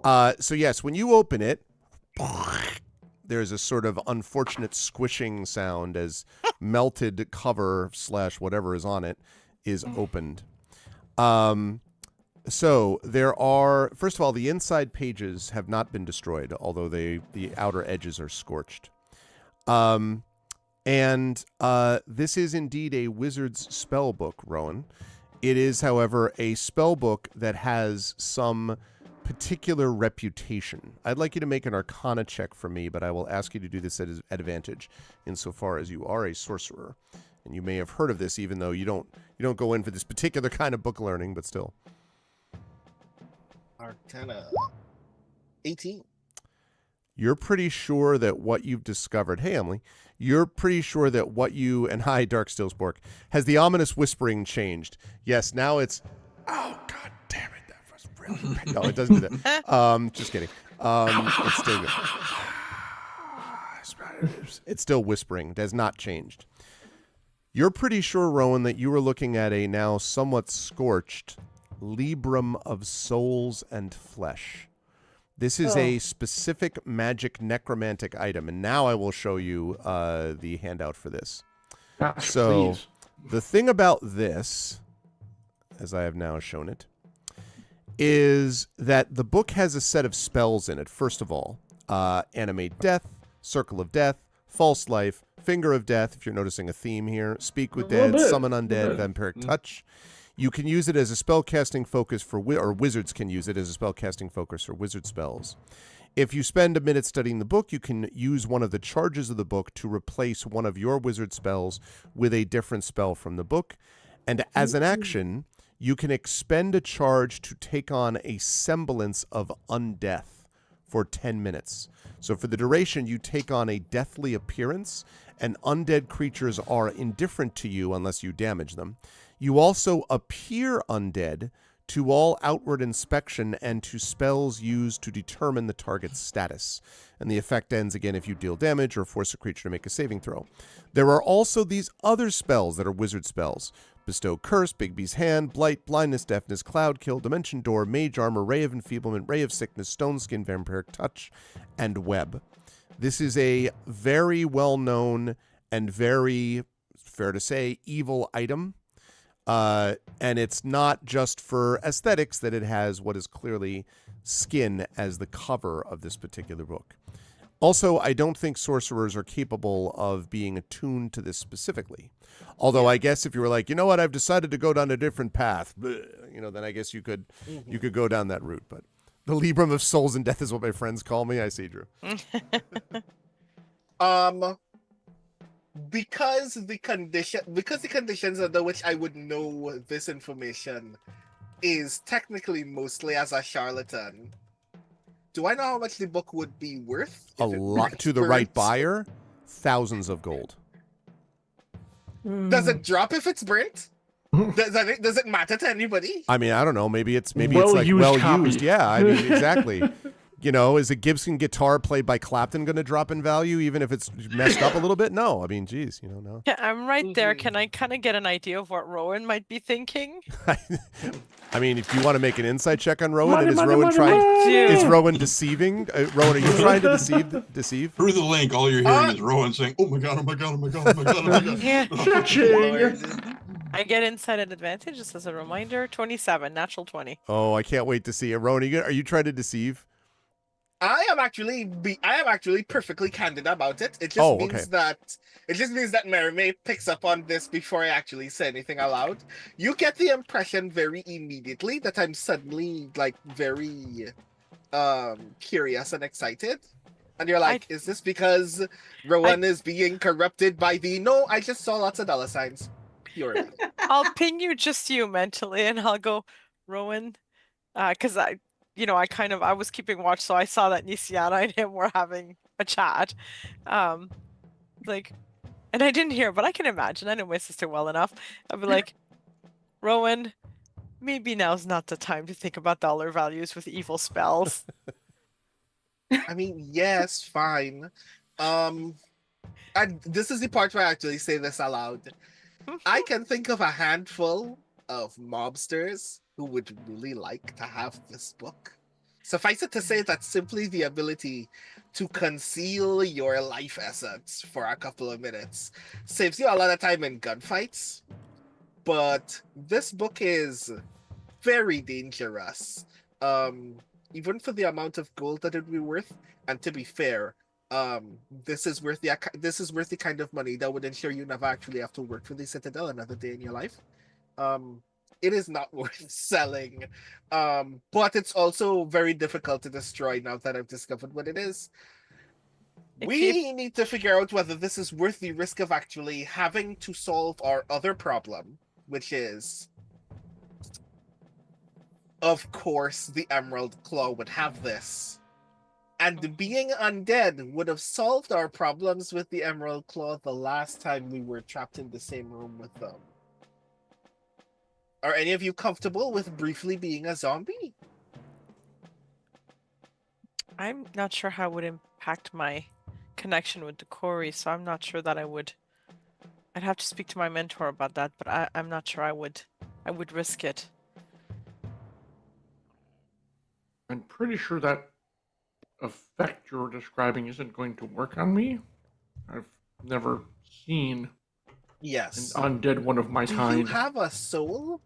I have no idea what the actual metaphysics of being a zombie are. Soul. It's complicated, but the short answer is yes.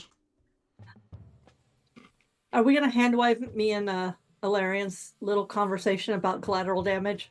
Oh, no. We need to have that. Okay. Yeah. Absolutely, we can have that. Although I would. Well, yeah, yes, you can have it. Yes. We can have that on the way back. We can have that on the way back to town. We're not gonna have it this minute. Okay, we can have that on the way back to town. Mm-hmm. And even if Nisiana didn't answer the question about whether Ilarian has a soul, Tanton would have absolutely nodded. Yeah, he Oh, how nice. The large chest. Undead about having a soul or being made of meat. You are like, if I were an academic, this would be utterly fascinating to me. The only thing that matters to me is that this is worth so much money we can never have. Hey, Greg, Life is full of choices. Do I know some way of basically destroying a antithetical to me and my clericness object?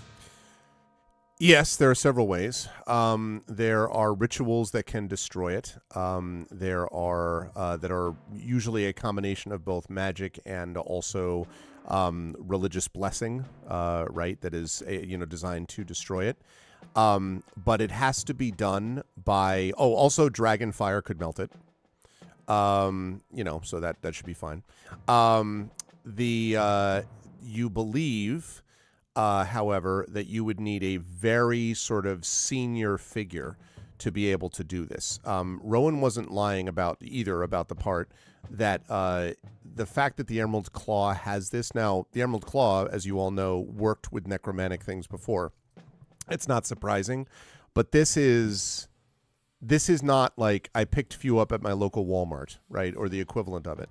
These are extraordinarily rare. They are overwhelmingly expensive and obviously are banned by any sort of good peoples or good nations, etc. So they're very hard to destroy on purpose, right? They're not, it took a great feat of magic and of evil and sacrifice, by the way, to form this book in the first place. That Jazal had this book is a symbol both of her own authority and power and all that, but also that's a lot of money for the Emerald Claw to put out on something like this. So basically at this point, we're not talking Mother Johanna. We're talking more like the voice of the Silver Flame to help. That's right. Fuck. I mean, damn it. Another dangerous thing we can't leave around. I think we could leave it with Mother Johanna for a short time if we had to. Anywhere on this continent that is so deep that no one would ever venture into it. No. You just put this and No. Someone in the Emerald Claw knows she had this. Oh, All yeah, they have to do is absolutely. scry on it and they'll find it. And I will bet you Mm. tuppence that Aurelian Karnak is somehow linked into all this. I would even venture as to say that ownership of this book is itself entry into one or another room that we would absolutely need to enter at some point. Oh, you mean That someone verifies that they're a member of the Emerald Claw by being able to present it. do we have to go into another evil temple? Not just I hope present it. You would need to be able to prove that you could use it. Necronac, I can do necromantic spells. Are you a wizard? Oh, It's only for wizards. None of us are wizards. no. But I can use it.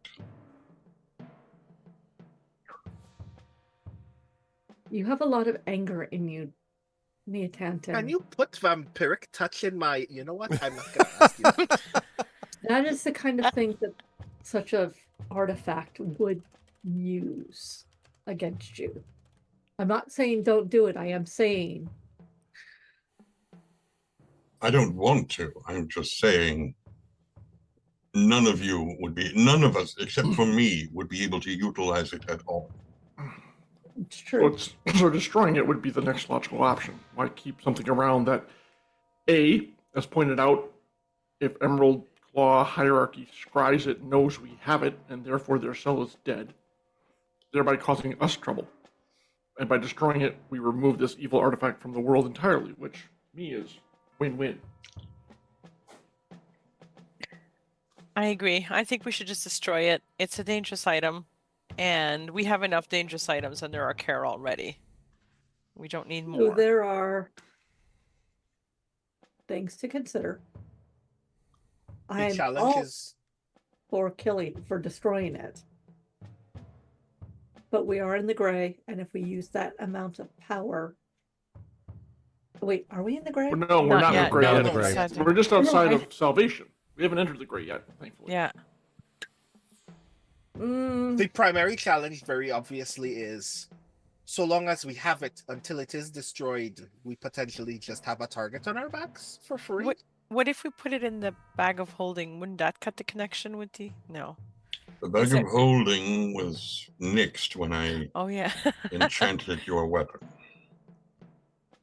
Also, I Right. don't want to have to think about what happens when you put You need a to give book up my that is ring to alive make in a another? bag of holding. I can give up my ring to for us to do another bag of holding. If that would cut the connection. It would. That would put it on a demi-plane where they wouldn't be able to scribe. If we have to take care of this thing until we can destroy it, it is better that they cannot track us through it. You know what? While the ring has been very useful, it is a tool. And if we need a different tool to protect us.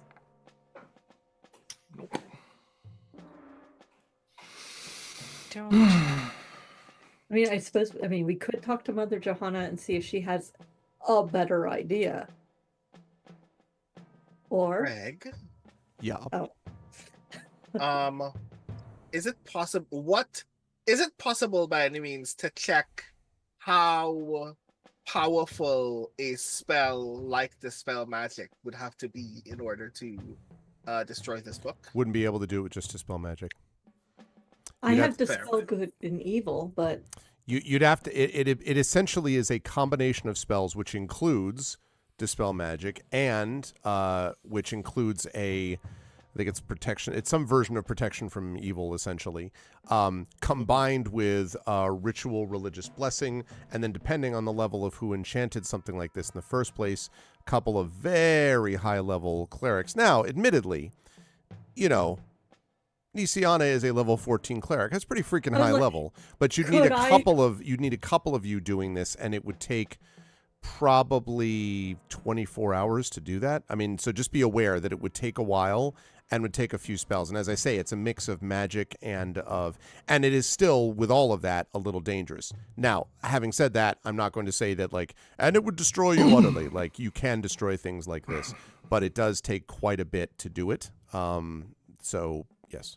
But you are all level 14. You're pretty, you're getting up there on the levels. What happens if I conjure a celestial and ask them to destroy it? That's interesting. Because I still have that spell slot, and I can do that thing. I'm Here, I'm amused because of a previous encounter. Really? Involving celestials. Mm-hmm. So, that's interesting. You know what, Nisiana? I'd say that's maybe. I'm gonna do a submit, just so you can read it. Okay. I'm not doing it, but. And whereas Greg said it would take 24 hours to destroy this thing, it's 24 uninterrupted hours. That's right. Of ritual and casting, and I always have 24 uninterrupted hours.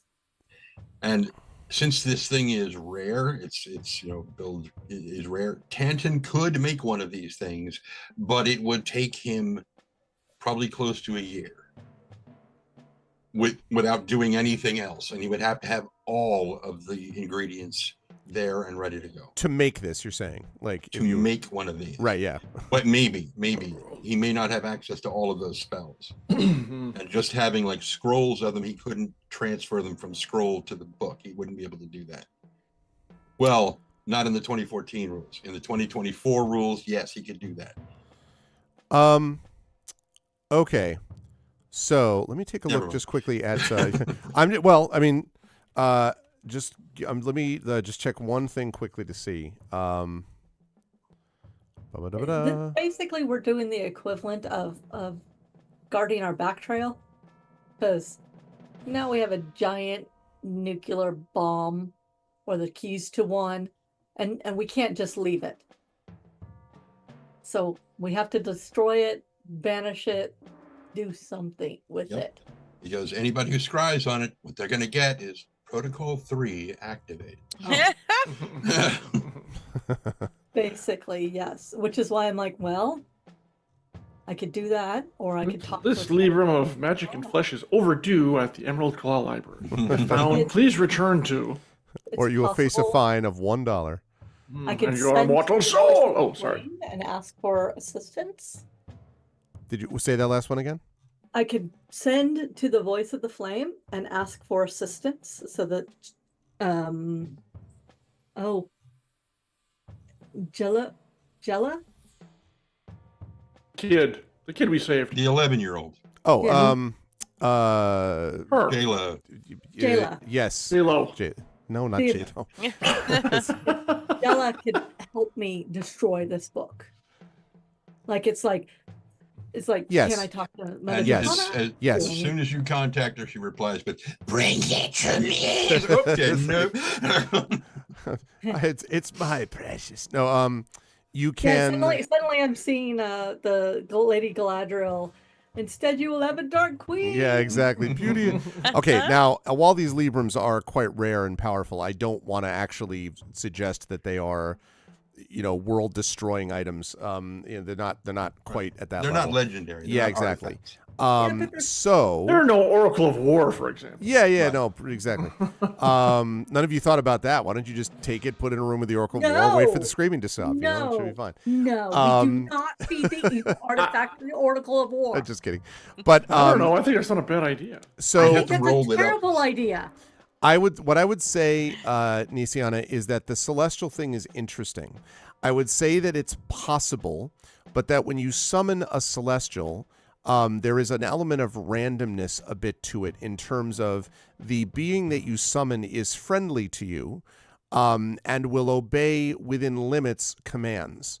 But you can't ask ahead of time, hey, if I summon you, will you help me destroy an artifact of evil? They might do that, and they would need to be high enough level, by the way, to do that.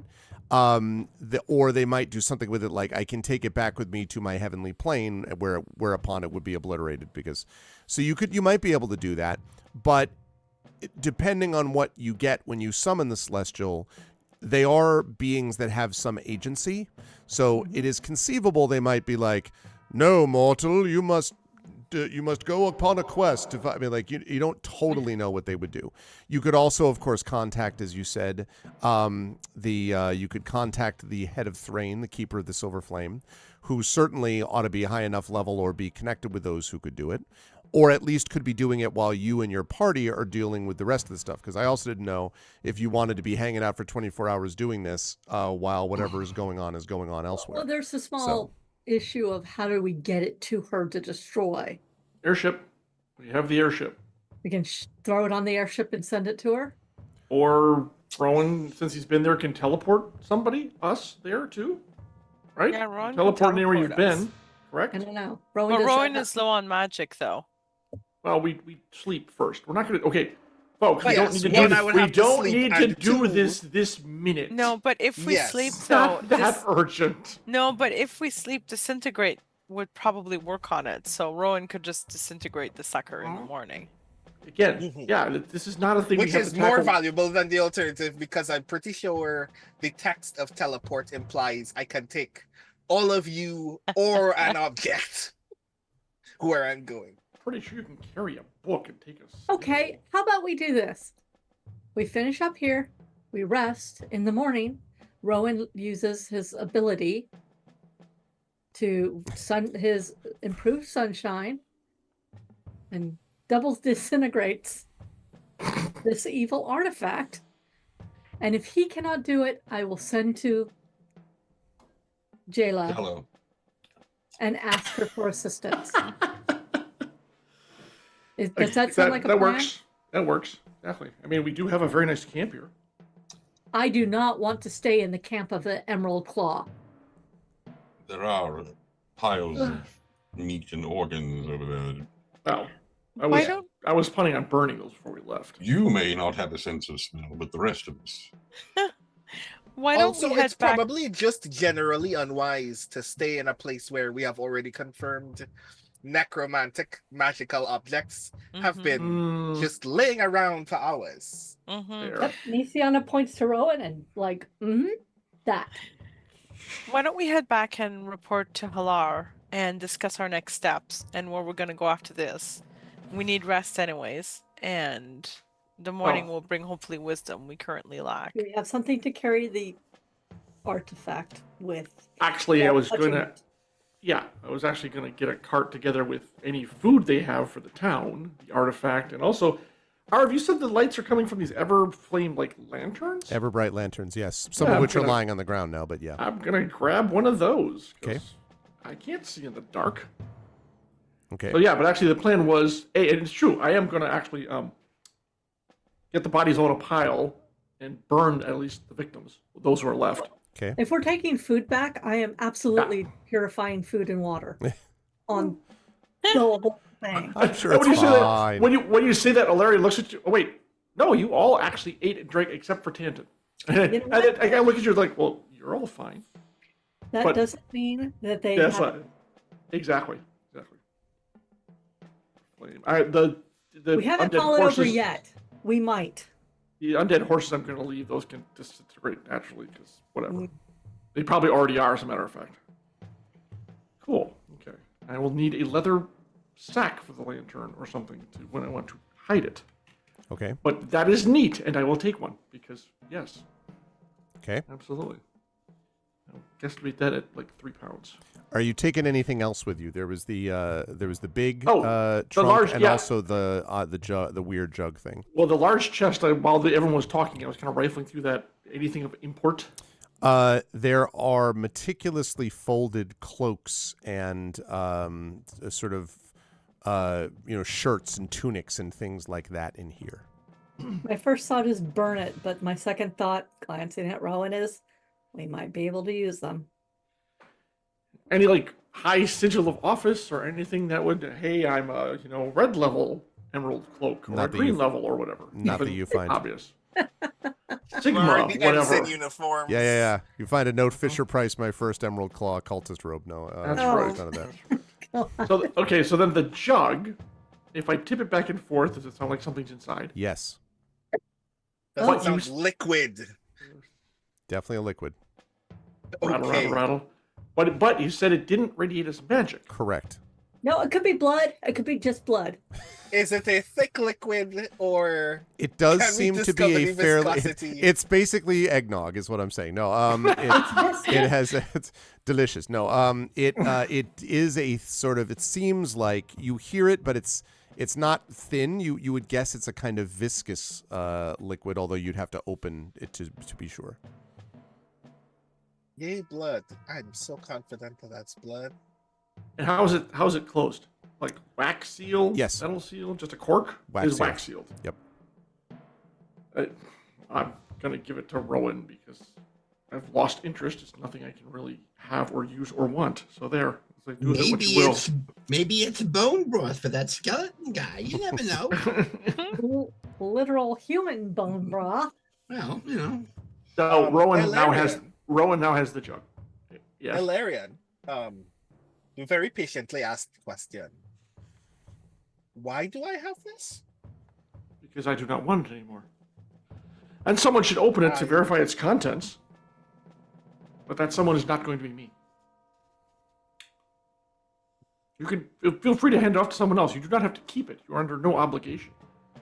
Right. I wouldn't just necessarily smash it against the ground, though.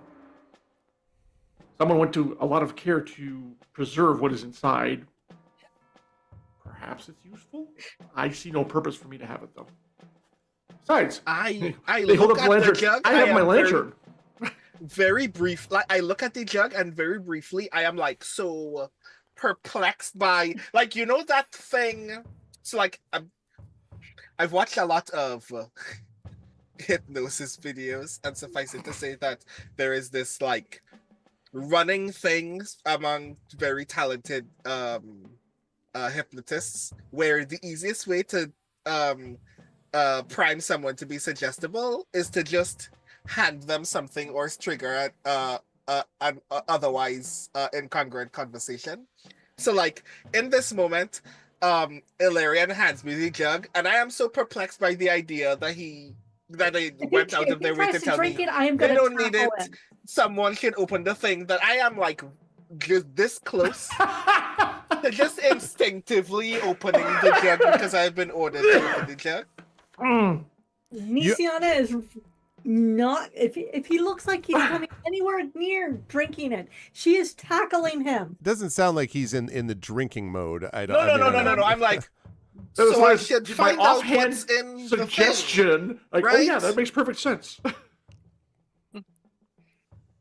Is there? How can I determine what is in this jug? So like that's happening. My hand is on the thing, and then I go. You know what? Mage hand, move the jug to the chest. Close the chest. Open the jug. Oh, the mage hand is still inside the chest. Yeah. Okay. Oh, I see. Okay, yeah, you can do that.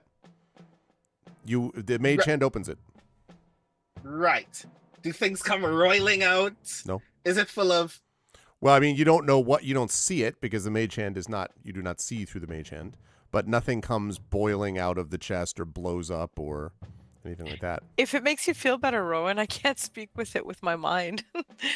That's actually good news. I walk up to the chest, open the chest, and look at the jug. All right, so I have a question. How many of you had in high school a biology class where you were asked to dissect something? Did any of you have to do that? Right. Mm-hmm. Okay. I am so glad. I'm so pleased that in Trinidad and Tobago people don't do that wretched kind of business. I don't know why I need to learn what the inside of a frog looks like as a high schooler. Yeah. That sounds horrid. Those of us who are Americans of a certain generation, and we're all in the ballpark, had to do this. And there is a smell from formaldehyde that has a distinctive, sour, and disturbing odor. And that is exactly what this smells like. You think, Rowan, that based on the smell, that this is some kind of potent embalming fluid, if you had to guess, used to preserve bodies. Now, one thing I want to finish quickly, Nisiana, is The one that, mostly it's just used to do that. And, if you all are feeling like, we were missing a jug of embalming fluid, well, your ship has come in. But I do have to say, exactly. But I do have to say that there is another use. There is something else about embalming fluid, which is that it is exceedingly flammable. And if you were to use it on something, it basically is like alchemist's fire. With a horrific smell. I'm just saying. As a healer who's worked in such places as trauma wards, would absolutely know this. Yes, you would, for sure. Yep. Like, 100%. We could pour this on the book and set it on fire. Counterpoint. We could pour this on the book and light it on fire, and all we'll have is a book that is always on fire. Because it's now healed.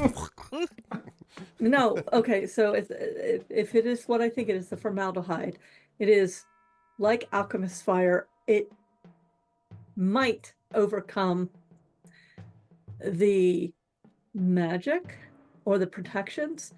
In either case, burning the formaldehyde and probably a viscera that's in it is also probably still a good thing. So it can't hurt to try. Put the book in there, pour the jug on it, set the whole thing on fire.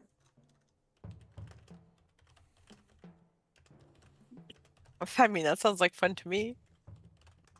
Works for me.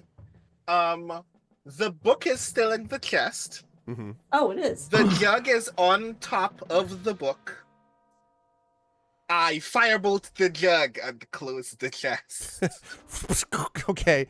Wow. All right. So you do that. Like a bomb goes over the chest as soon as no. What happens instead is chest. Smoke begins to sort of foul smelling. I mean, horrifically foul smelling smoke begins to billow out of the sides of the chest.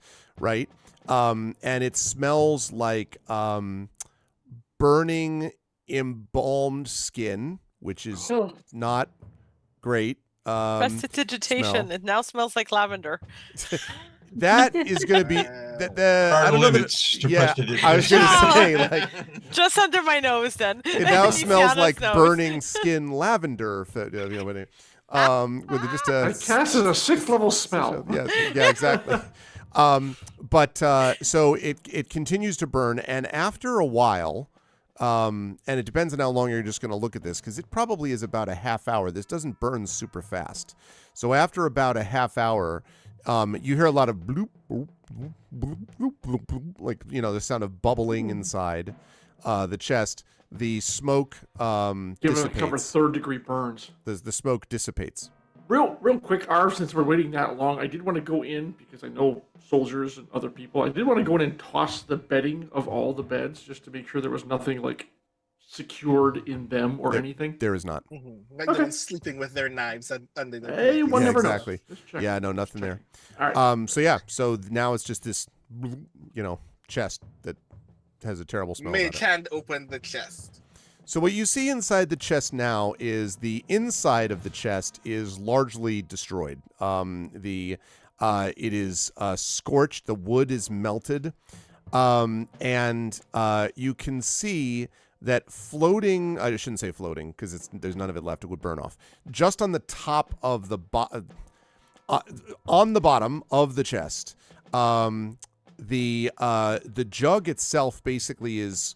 Sort of, I guess you could say, just sort of broken apart, more or less. There's just some pieces of jug on the ground, on the bottom of the chest, shards. And with a slight burning, you can see flames playing across its surface. Is the cover of the Librum of Souls and Flesh. The smell is horrific. And now there is a delightful flame effect on the cover of the Librum of Souls and Flesh. So it's still not destroyed. No. Cool. So now, not only does it still exist, now it's in an even worse condition to carry. It smells worse. Rand. It's great. Not it.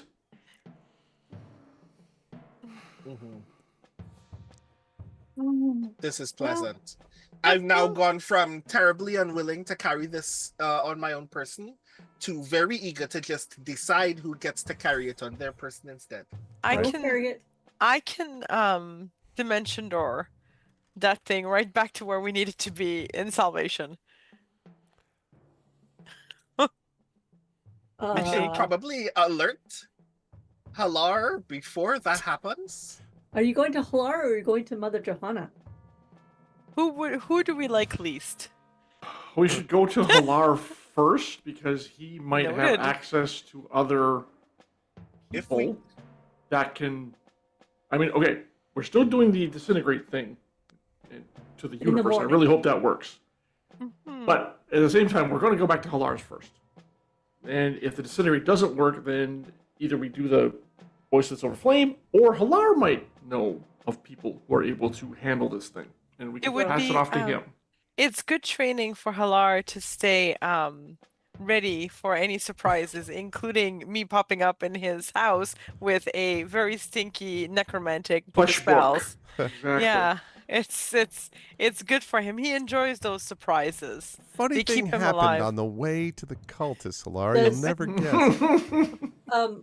Mia Tanton or Rowan, is there anything else you think we could do to this book to make it, I don't know, even more terrible before we drop it into Halar's lap? I mean, if we do, you don't want to open it because it's so terribly, awfully, what you call smelly, I guess. I think this is just enough, thank you. I haven't known you all very long. I think getting you, I think being on the poor graces of your own handler is a bad way to continue conducting your business. So maybe I think Halar.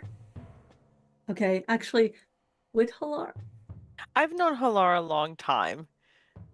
I am looking forward to seeing this. I am doing this. and can you take one of us with you to make sure everything happens okay? I think so, as long as you're willing. It's gonna. I mean, I feel bad doing it to any of you because I don't know if when we dimensioned or if like the stench will somehow become more powerful. But if you want to come, I mean, How many can you take with you? only one, I believe. Here, let me just double check. I'm pretty sure that's correct. Yeah. I think Mia Tanton, maybe? Just remember to tell him about the sending someone or himself to the Roar Holes. Would you like to come with me, Mia Tanton? We can brief him earlier, like Nisiana. Says Jex while the other comes to join us. You wouldn't be able to bring a spanner as well. You can tell Spanner to Steed, and we could head back now? Unless something, yes, that would work unless something happens along your way. Not that far from salvation, I don't think. Really. I would feel better if you either all stuck together so that if anything happens, You're not You're- going by yourself. I'm just going to Halar's. You're still not going by yourself. I have the book. Rowan, do you want to go? Or Alarian go? I'm hauling the wagon full of supplies back to town, so I'm indisposed. Okay. And that also makes it kind of difficult for me to suggest the other thing, which is everyone else could very well teleport if we decided to at least get a night's sleep, but we're not sleeping here anyway. So I guess I might as well go, because Yeah, then you you all go. have transportation. Why aren't you coming with me, Nisiana? Because you need someone who can send. If Okay. something goes wrong while we're going back, you need someone who can tell you. If you get into trouble at any second, let me know and I will be there in a heartbeat with Rowan. I understand. All right. Goddamn, we're splitting the party. I hate this shit. Yay! Well, What could go wrong? Well. I trust me. Don't You just help had to them. say that out loud, didn't you? I trust Alarian and Maytanton and Spanner to get us back safe. And you. I have no doubt. Okay, I so still have many spells. Marime is, so just be clear, Marime, you are dimension dooring with Tanton back to with Rowan. Oh, Rowan. sorry, with Rowan. I beg your pardon. Back Yeah. to Halar, while Tantan, In his Larian, and house. Nisiana are taking the long road home, so to speak. Not that this is that far away. I mean, we're not talking I was about. about to say, yeah, I'm talking it's, about it's a not that half-day's far outside of journey. Salvation. Right. Oh no, less than that. I mean, it's maybe an hour or two. An hour, maybe it's not. I that thought we far. were within like a half hour. Yeah, I Tops. think it's like maybe 4. Yeah. Yeah, I think that's right. I think it's about a half hour. Yeah. Yeah, So- like you said, we can see the lights of salvation in the distance. We're not. That's right. Yeah. So when Rowan and Merime, when you dimension door, are you dimension dooring like to right outside Halar's home, or just No. like how are you, like Inside. right inside the home? No, we're inside. In Yeah. the home. So when Unapologetically.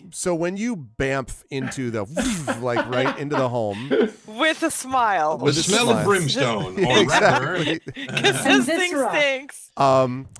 So you do this. Of course, it is the evening, but sitting and looking at the now familiar covered over object known as the Oracle of War is Halar, and he is sitting there as you wearing a lace nightgown, Yeah, carved with exactly. bunny slippers. it wasn't a great time. All right, and you just appear. And he sort of like he sort of startles a little bit, although not nearly as much as others might, perhaps knowing you. And he says, "I see.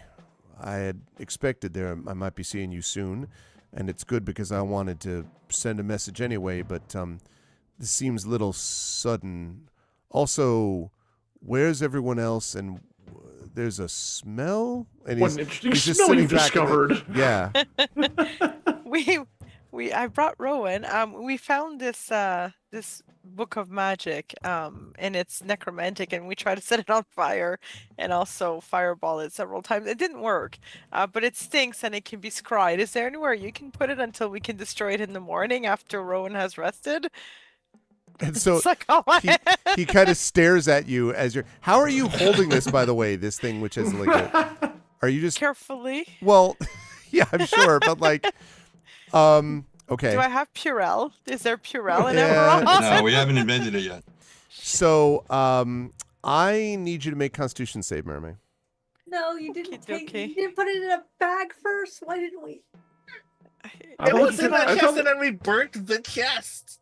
I thought you took the chest. Or you Burnt the took big the chest. I We could thought. have put it in the small chest. 22, natural 20. Okay. Nice. Okay. If this would have been, just so you know, this would have been minor. This was not like to prevent death corruption. It was mostly just to avoid being burned Yeah. by the continually flaming, thing on the surface.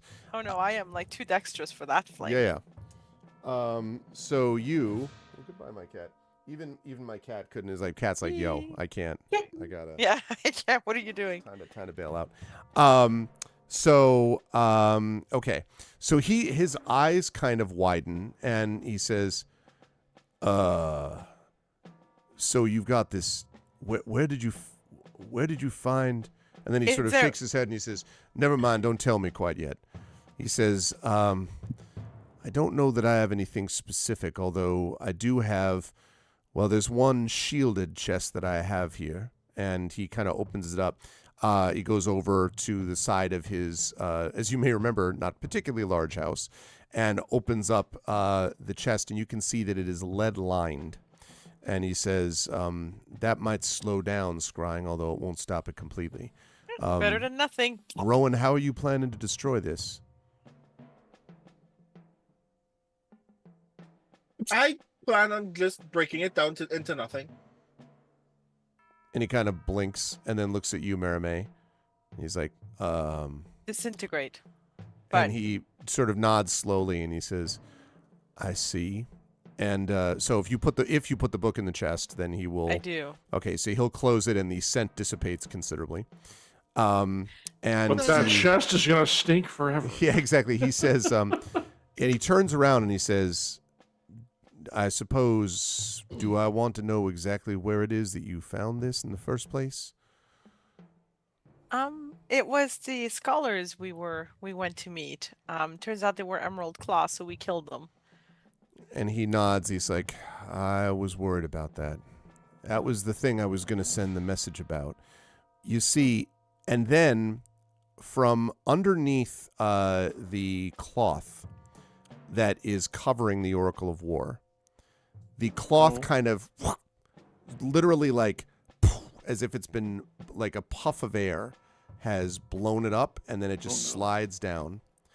And the Oracle of War shudders and belches. I immediately face it with my gun drawn. Okay. I thought you were going to actually do something to it.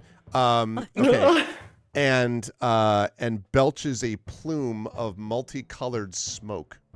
Oh, no. And then says, "When the voice under the mountain speaks, those who listen shall loosen the grip of the emerald claw on the gates to doom." And that's where we're going to take our break. You are watching day 66 of Dungeons & Dragons with Infinity Beyond, Eberron Oracle of War from Dust. We are going to play until 11, and only 11. We're not going to run over tonight, goddammit. And Says so, you, sir. Challenge accepted. I know. It is 9:50. We are going to come back just a little bit before 10 if we can, Eastern, so about a little less than 10 minutes or so. If you are enjoying what you're seeing, chat, please make sure to follow. Please make sure to support all of these lovely people in their voice acting / authoring / editing / game designing ways, because they do all those things. And we will be right back to you folks in just about 10 minutes, where we'll find out what happens when the Oracle of War gives yet another prophecy. Cannot wait. Until then, everyone, please hold tight, and we will be right back.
All right, everybody. Welcome back. Welcome to part 2 from Dust. Sorry, part 3. I beg your pardon. Of From Dust, the first part of season 5 of D&D with Infinity Beyond, Eberron Oracle of War, and I am joined as always by the amazing Infinity and Beyond crew of Trent Sparks and Marie Bilodeau and Brandon O'Brien and Jennifer Brozek and John Helfers, who have played another very entertaining session today with a lot of stuff going on, a lot of things happening as we speak. But it is great to have all the lovely folks here. So. When we last left our heroes, the Oracle of War had just belched out another strange line. Delusional line. Heard by Merime and by Rowan. So I guess... Can you repeat that line, please? I certainly can. The line was... No, wait. When... Exactly. Mecha like a high. No. When the voice under the mountain speaks, those who listen shall loosen the grip of the emerald claw. Wait. When the voice under the mountain speaks, Those who listen. Those who listen. those who listen Will loosen. Shall loosen. Shall loosen. Shall. those Which- who which shall shall lose? listen. Shall loosen the grip Of the Emerald Claw. of the emerald claw. Wait. Those who shall listen of the emerald claw? No, those who listen shall loosen the grip of the Oh, emerald wait. claw. Damn it. Hold on. Those who listen. To the emerald claw shall loosen their Those grip. who No. Emerald claw shall loosen. This is why the Oracle should have a print function. I can share it with you afterwards, Jen. Yeah. Shall loosen the grip of the Emerald Claw on? The gates to doom. Okay.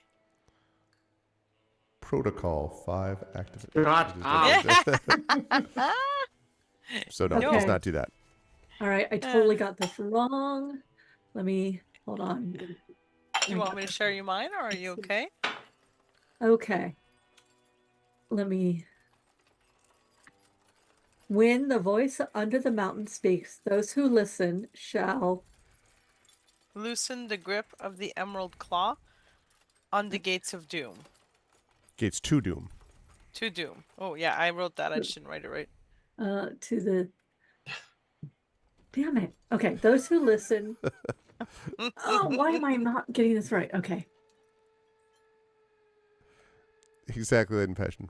How about a nice game of chess? Those who listen. Those who listen shall loosen the grip. Mm-hmm. Loosen the grip of. Yep. That's where I was getting You it. can only mildly cite it for passive voice, but whatever. Of the Emerald Claw to the gates of doom. I'm assuming that's in capitals. On the gates to on doom. the gates to doom, and it is not capitalized. Oh, on the gates to doom. Just general gates, not a specific gates to do. Right. And the gates to doom are Your not everyday capitalized. gates, Yeah, yeah. it's your regular gates. Your everyday average gates. Yeah. Okay, Nothing is that special. close? Somebody read it in the chat. the big. Those who listen. Shall That's Yeah, so what I have. Except yeah. you still capitalized gates and doom, but you didn't have to do that. Otherwise, you're fine. Yes. Okay. Otherwise, that's right. All right. Gates and doom does not have to be capitalized. Yep. All right. Because we are not fighting James Earl Jones. Consider this on this. What is it on the tree of woe? Is that it? Yes. Contemplate Oh, this. contemplate this. Yeah. Oh, Upon the command tree bubble. of woe. Command Crucify bubble. him. And it did a little multicolored snake of color kind of. Yes, popped that out was of it. a gender reveal. Yeah. But it was a plume of multicolored Yes. smoke. It's an Did I it. leave and enter a different conversation? What just happened? There was actually a snake involved? No, it's just a plume of puff of multicolored smoke or a smoke. plume of Just A like a plume plume of of smoke. smoke. Okay, not like an actual snake. No. Should have added Greg, that in. Yeah. I mean, I wouldn't be surprised given this damn thing. That's true. Not Yes, gonna mate. lie. Do I have an idea of what triggered the Oracle of War in that exact moment? No. That's interesting. I mean, you may have a theory, but there's nothing obvious that you did or said. The fact that Hilar took his feet off on it finally. How long I'm before gonna the say others it's join artifacts, us? so no. I would guess about that's instantaneous. Probably about a half hour, 25 minutes, maybe. Okay. Want to have that conversation now? Yes, since we're walking back. Yeah, well, I'm like I said, I'm pulling the wagon. I'll cut to Spanner's helping. Okay. Okay, good. I'll cut to you two in a minute, but I want to see what Merime and Rowan want to do based on what just happened here, if anything. I think I need to meditate on this, if you don't mind. Try to speak to my mentor, perhaps, about it. And Hilar kind of nods slowly. Go ahead, Rowan. Does this machine ever speak plain English? No, and it hasn't spoken at all since the last time you were you heard things from it around about the time you were dealing with the Lord of Blades then. Yeah, One of the last times this thing spoke, it told us essentially that we shouldn't trust at least one high-ranking member of House Cannith, and then we never addressed that again. I'm beginning to think we're getting too much information. Yeah, it's There comes a point where we kind of need to settle on a goal. prophecy is moving, though. It's not like the earth. Prophecy is like the air and water. So does the Oracle of War speak in a way that is not set. But we can be a vessel at some point. Somewhere where the water or the air stops. No, I think we can try to influence prophecy and listen to it and maybe nudge it in a way we wish it to go, like away from war. But prophecy never truly stops. There is always more to be foretold. I think that's what Flamewind was trying to figure out, but that obviously work isn't going to continue at this point. And the only thing I know is so far is that this thing still continues to be powerful and still continues to be something that's attracting the wrong kind of attention. But we've gone... The Oracle of War is the problem in a way, but it's also about all the things around it. That was, in fact, the one thing I was going to mention.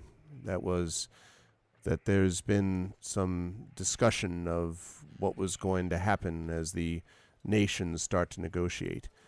The Thrain and Brayland, it looks like, are going to be gathering in an official alliance. And there's talk of them bringing together as many of the nations as they can to come together to fight against the threat of the Lord of Blades. I think that's a good thing, obviously. But I also think that the last thing they're considering are concerns about the Emerald Claw. They've got their mind and eyes set on other matters. Which means, at least in the short term, we've got to deal with that threat. If you've got other information about where the Emerald Claw's next position is going, or who you need to deal with the Emerald Claw, to figure out more information about it, well, it might be worth your while to consider doing it. Mostly because we need to address it while the nations are dealing with the armies they need to put together for the Lord of Blades. I think we have an inkling. Yeah. And I show Hilar the letter. So he reads it, and his face turns expression gets very grave, and he says, "Do you happen to know this Trezul?" He says to either of you. Trezul is new to us, and it mentions dwarven artificer somewhere in the Moorholds who is significant to their strategy, who is also who in fact is actually better known to us, actually. I forgot we knew who that strange one was. But suffice it to say that comparing this to what we've just heard sounds like either we're getting to the Moorholds in a hurry, or getting to Metrol just in time to clean up a mess. And one of those things is worse than the other. He nods and he says, if they are looking for an artificer, it doesn't take a genius to figure they've got to be talking about the dwarf artificer you already know. Soul Ring is the one who's got to be the one they're looking for. He's connected both to the Oracle, but also knows things out there. But he's not the only dwarf artificer in the Maror holds. Either way, going to Metrol when we don't exactly know what we're dealing with, we could have an entire set of Emerald Claw divisions that this Trezul character decided to send there. So, unless the 5 of you make the decision that this isn't the way to go, I think going to Maror Holds makes a lot more sense first. Especially since you ought to be able to get there pretty quick now that you got your own airship. Yeah. We'll see when the others come to discuss, especially with me and Tanton, but I believe that's where we'll be headed. Did you say that all the kings and queens, are they all gathering together to discuss this? Not all of them yet, but there's discussion about a summit that's going to be happening in the not-too-distant future. Well, I mean, the Draconic prophecy did state that 5 crowns shall fall when the heirs of Aaron hammer the anvils of the last forge. So if they all gather together, they'll make it really convenient for the Lord of Blades to make that particular part of the prophecy occur. Possibly, but if the hammer hits the last forge, the 5 crowns might figure that they're destroyed anyway.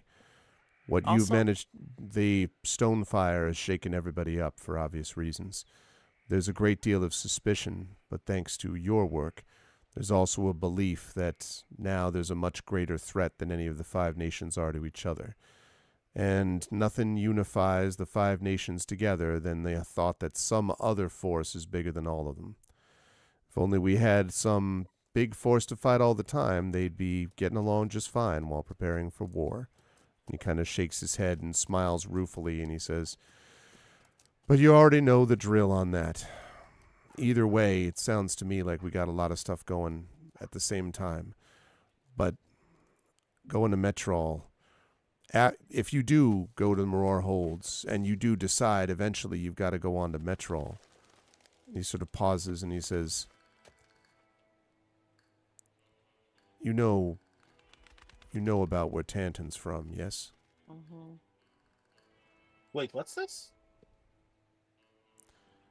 And he sort of says, "I don't think it's revealing too many secrets to tell you that Tanton was originally from Metrol. He lived in Seer. He left there before the morning hit. But I know that it shook him up quite a bit. And I don't know how he'll react if he's asked to go back. I just want the 2 of you and the others to tread lightly when you do eventually go there. That's another reason the Maror Holds makes sense, by the way. You ought to get as much information as you can before taking a risk like that. But either way, whenever you do have to go, Tanton might struggle the most." Yeah, we've seen that, but Tanton is strong and really wants to do the right thing. We'll be there as best we can for him. I know. But it ain't an easy sight, even for those who weren't born and lived there.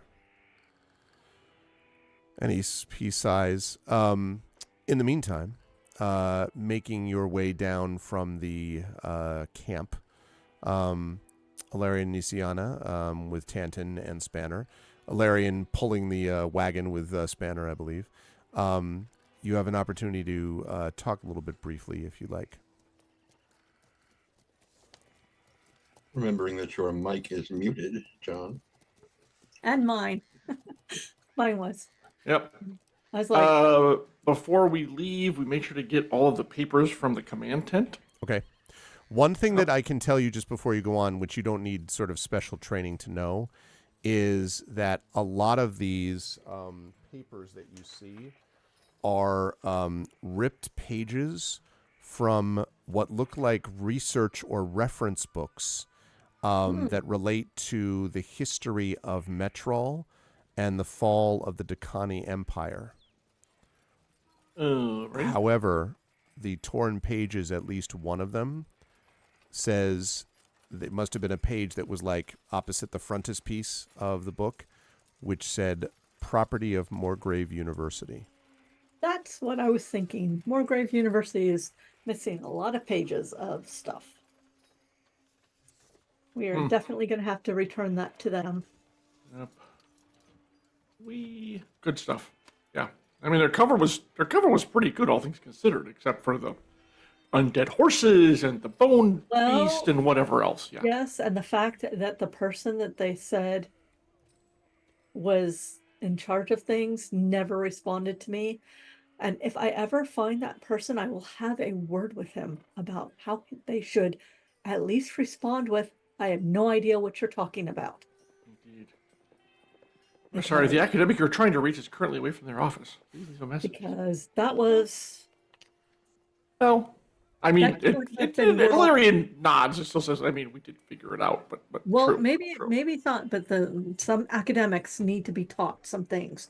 In any case, she looks up Phoenicians don't know anything about learning. Yeah, she looks up at Illyrian and goes, "So you got big. You got really big. Marvelous, wasn't it? And for all the not expression on their face this time, you can sense they actually felt pretty proud of themselves. Like, I'm very proud of what I did there. It was impressive. It was a sight to behold, and death from above. That was also impressive." She says with a little bit more reserve. I nod. Is this a tactic you're going to use in the future? If the situation calls for it, why wouldn't I? May I make a suggestion? Sure. Do you know the rules of weaponry, of long distance weaponry? As in, like, archers and such? Yeah, never point your weapon at something you're not willing to destroy. Never, always be certain of your target. Always be aware of what is beyond your target. Assume all things are loaded. Well, in which case, if however many tons of ammo you are falling from above. May I suggest that you be aware that suddenly you may cause collateral damage beyond what you intended? I believe this group has caused plenty of collateral damage beyond what we intended. An entire airship disintegrated underneath us a few weeks ago, if you don't recall. We did not do that. I mean you. It was done to us. But you doing the thing that you were doing. May I suggest that you be very clear of your target? That you I was very clear of my targets. So tell me, what do you think happened when I landed you're not to the listening north? to what I'm suggesting. That you always be able to see everything. If an enemy walks into a tent and you want to kill that one enemy, would you just simply fall upon that tent without knowing what else is within? It would not be the first choice, no. That is a good answer. You have an immense amount of power now. Much like Rowan, much like Mia Tanton, much like I do. The power that you wield with that specific ability is awesome in many senses of the word. And I would like you to consider that going forward. I already have. The ability of a spirit guardian to achieve Iron Titan status is rare. It is something we all aspire to. It, of course, is, as you said, it is awesome power. And I exulted in its use, but that does not mean I didn't think it through as to how I was going to utilize it at camp.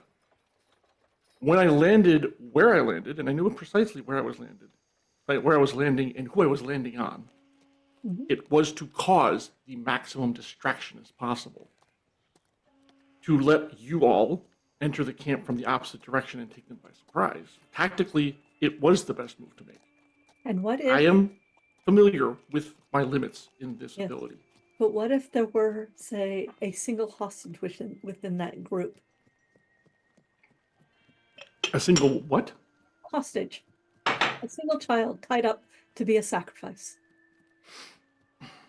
Well, I didn't land on the wagon, so I landed on That's- I landed on the target, which was one of her hench people.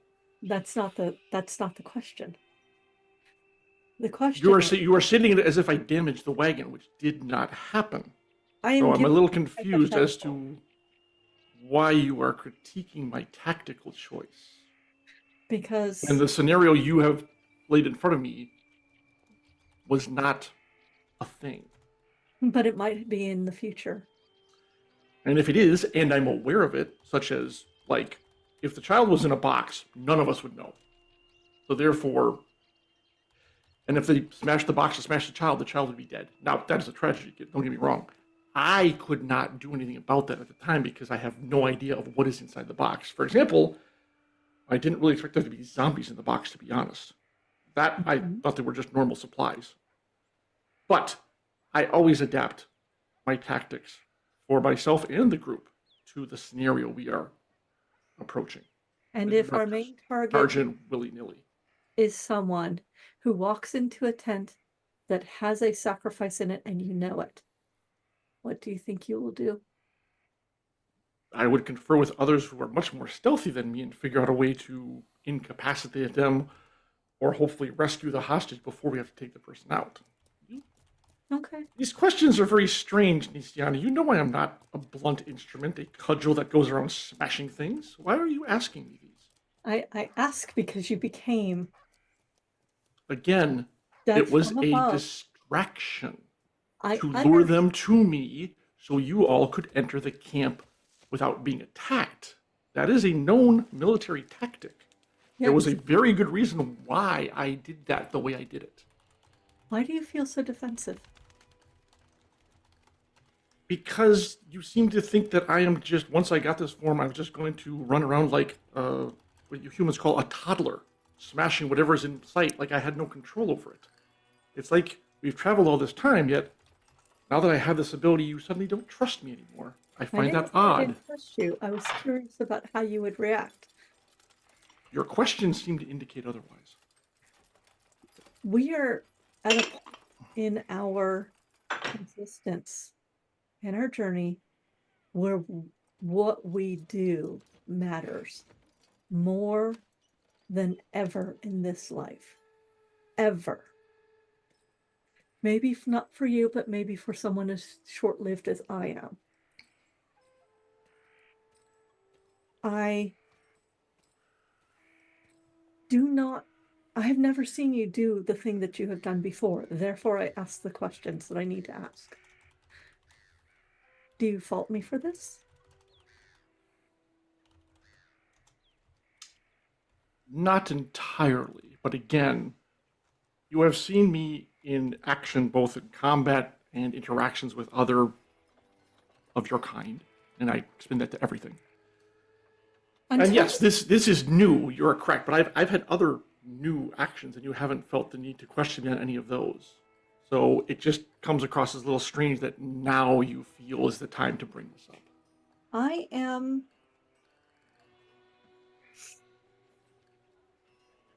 as we grow in responsibility and power, I am looking at the way we use it. And up until this last point, by and large, you are a one-to-one combat person. This is true. With this new ability, you could be a mass combat weapon. And I wanted to know, I need to know what your limits are and how you think about these things. And as I cannot read your mind, despite all the time we spend in each other's minds, it is better that I ask these questions than to guess. I don't understand you as well Alarian, you are Starforge. I have to ask these questions. I am interested that you immediately think I do not trust you for me asking for knowledge.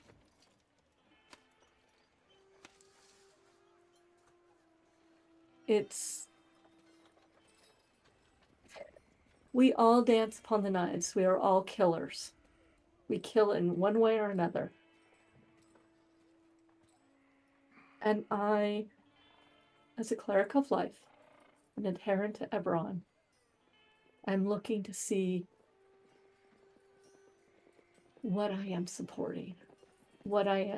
Those of us, you are my people, and I need to see where your hearts are. It's important to me. So, to clarify, the questioning is not that these people needed to be dispatched. It was the method used to dispatch them. Is that maybe where I'm getting to? A little bit of the method being so much larger than I am used to seeing from you, and understanding the ramification of the literal weight of a titan falling from the sky and hitting the ground. I believe I see where you're coming from. Yes, I would say, I think the term you people use is it goes to your head. Certainly the flight ability I have achieved recently has been exhilarating, to be sure. That paired with the Iron Titan ability does make me a force to be reckoned with, and I don't say that to brag, I just say it as a statement of fact. So the tactics, of course, will change. And I understand where you're coming from, so I didn't mean to give offense. It just took me by surprise, that's all. I ask these questions because I, too, have grown in power. Quite. I have powers I haven't used that I'm a little afraid to use. And I'm trying to understand how you calculate collateral damage with the need of the mission.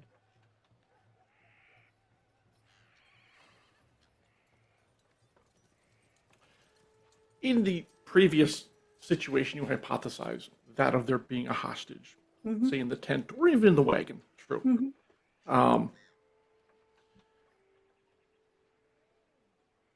I try to hold, especially innocent life, as, I guess the word is sacred, but higher, or as high as I can. So if I was aware of someone like that, I would make all efforts to draw combat away from them. It still pains me that the people we could not save at the mobile fortress, who sacrificed themselves to allow us to leave, that still haunts me. When it should have been us sacrificing for them to leave. But that is history. The point is, I would of course not do anything to either put the rest of you, or particularly an innocent civilian, citizen of salvation, whomever you want to call it, into danger. My plans allow for ideally achieving whatever our goal is in a situation with minimal loss of life on our side.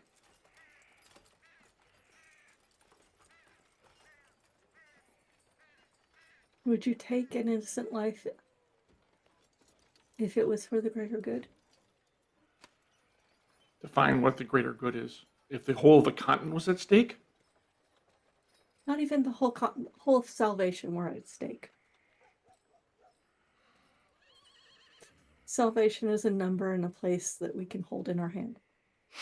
You're asking to sacrifice one to save hundreds. Yes. I'm not aware. I've never been faced with that situation. It is easy to answer in the hypothetical, but more difficult in the reality. I want to say no, but then that's possibly doing hundreds. Is that fair to the hundreds? I would also say no. Would you? I would be very careful with my words, is what I would do. I have been. It is, we are moving into a place that will test all of us. And she looks at me, Tanton, kind of sidelong. He's in the back of the wagon, kind of watching with his crossbow. She looks over her shoulder at him. Yep. In ways that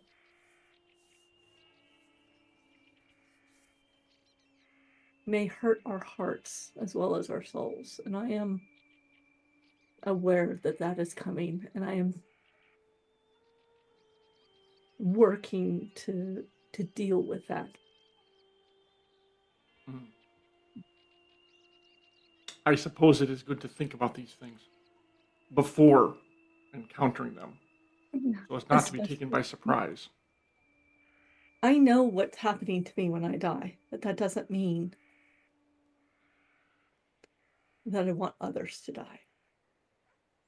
What will happen to you when you die? I will go home, of course. I have already met Eberron. I will go to him. And I have more than faith. I have literal conversations. But that privilege doesn't mean that others are sacrificial. And so I am looking at how we deal with things. Eberron is the being that grants you your powers, correct? It is. He is. And having met them, you said you've conversed with them. You in your heart, in your soul, are convinced that they are the ones for you to follow, the one that you are placing your faith in, as they are placing their faith in you, correct? All things serve Eberron, whether they know it or not. Yes, but you serve Eberron directly, so you have more of a connection with them. So then my question to you is, why are you fearing the power that they are granting you? Surely this is a good thing. It should be used to fight Eberron's enemies. Power has a way of corrupting. There is a reason Caber is caged within Eberron. There is power there as well. Power to corrupt, and power that has been leaking out for eons. And whether or not we want to admit it, we are all susceptible to it. We all are fallible. You may not be mortal, but most of us are mortal. And the things that drive us, love, house, home, people, reputation, they're all handholds. And the more we grow in power, the more I am aware of how vulnerable we actually are.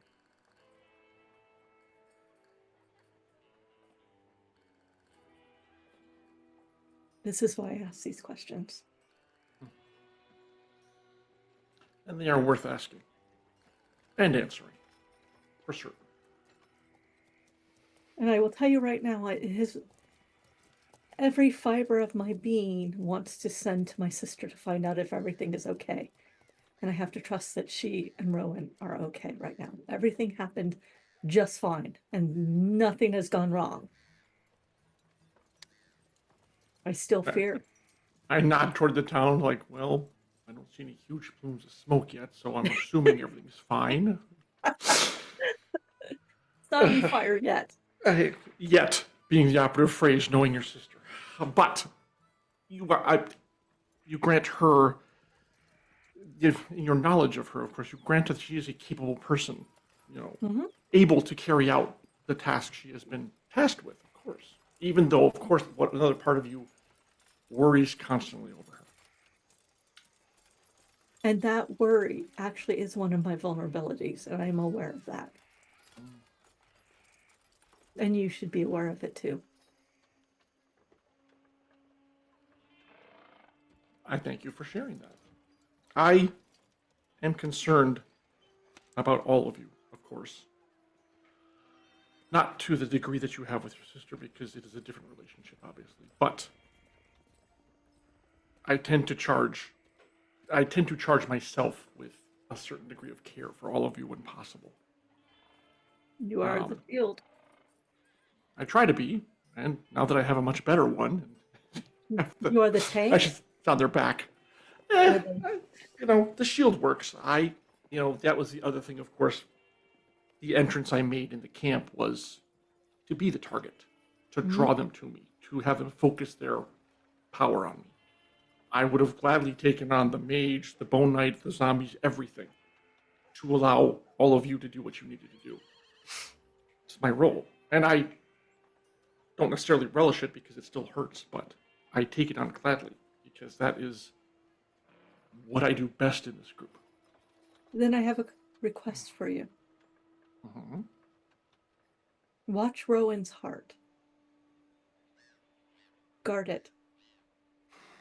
He is more vulnerable than all of us in that regard.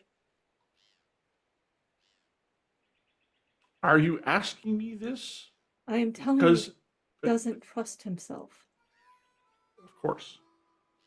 But my question to you is, and I'm happy to take this on, although it may prove to be a challenge. However, I am curious as to why you approached me, because of all of the people here, I am the most outside of knowing what a human heart entails. Not just the organ itself, but the other part that you often refer to that is not the organ, but it is the insubstantial part of you. Why do you think I am the one to do this? You are an outsider. You have questions for how we act. Every day. And Rowan has a good heart, but he doesn't believe it. Now that, I agree with you on. But again, I am happy to take this on. And now we just need to figure out how I'm going to do it. Unfortunately, that is a burden upon you, and which is why I'm asking you. And out of character, I am saying all of this loud enough that Mia Tanton can hear. I don't know what he's working on, because Lord knows he's working on something. Well, he should have his crossbow out and be ready to shoot something if it comes after us, because that doesn't mean he's not working on something. Yeah, that's fair. That's very fair. So I'm saying this loud enough that he can hear, but I'm just like... Well, at the very least, it will be an interesting conversation, to be sure. I think he'll be very confused if you have a conversation with him. He typically is after conversations with me, and I don't even read your facial cues, but I always get the impression that's how he comes away with it whenever we talk. So this will be, what is the term? Par for the course, I believe. Well, I'm just asking you to watch his heart. I'm not asking you to interrogate him. I have no intention to do the latter. But knowing the man better will enable me to do the former better. I think he, of all of us, is dancing on the knife the most. He's not used to a team who trusts trusts each other implicitly. I thought you were going to mention he's not used to doing things for a, shall we say, nobler cause than oneself. Okay, well, fair. It is merely an observation. He is Given just who working he on his is. own. Yes. We are about to embark upon things that means that when he is our shadow, because that is his job, and he pretends to be less than virtuous, we can trust that he actually has our best in mind. Indeed.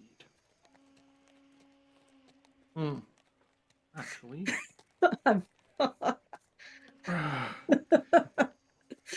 And I pause for a second and cock my head and look up for a moment and like, yes,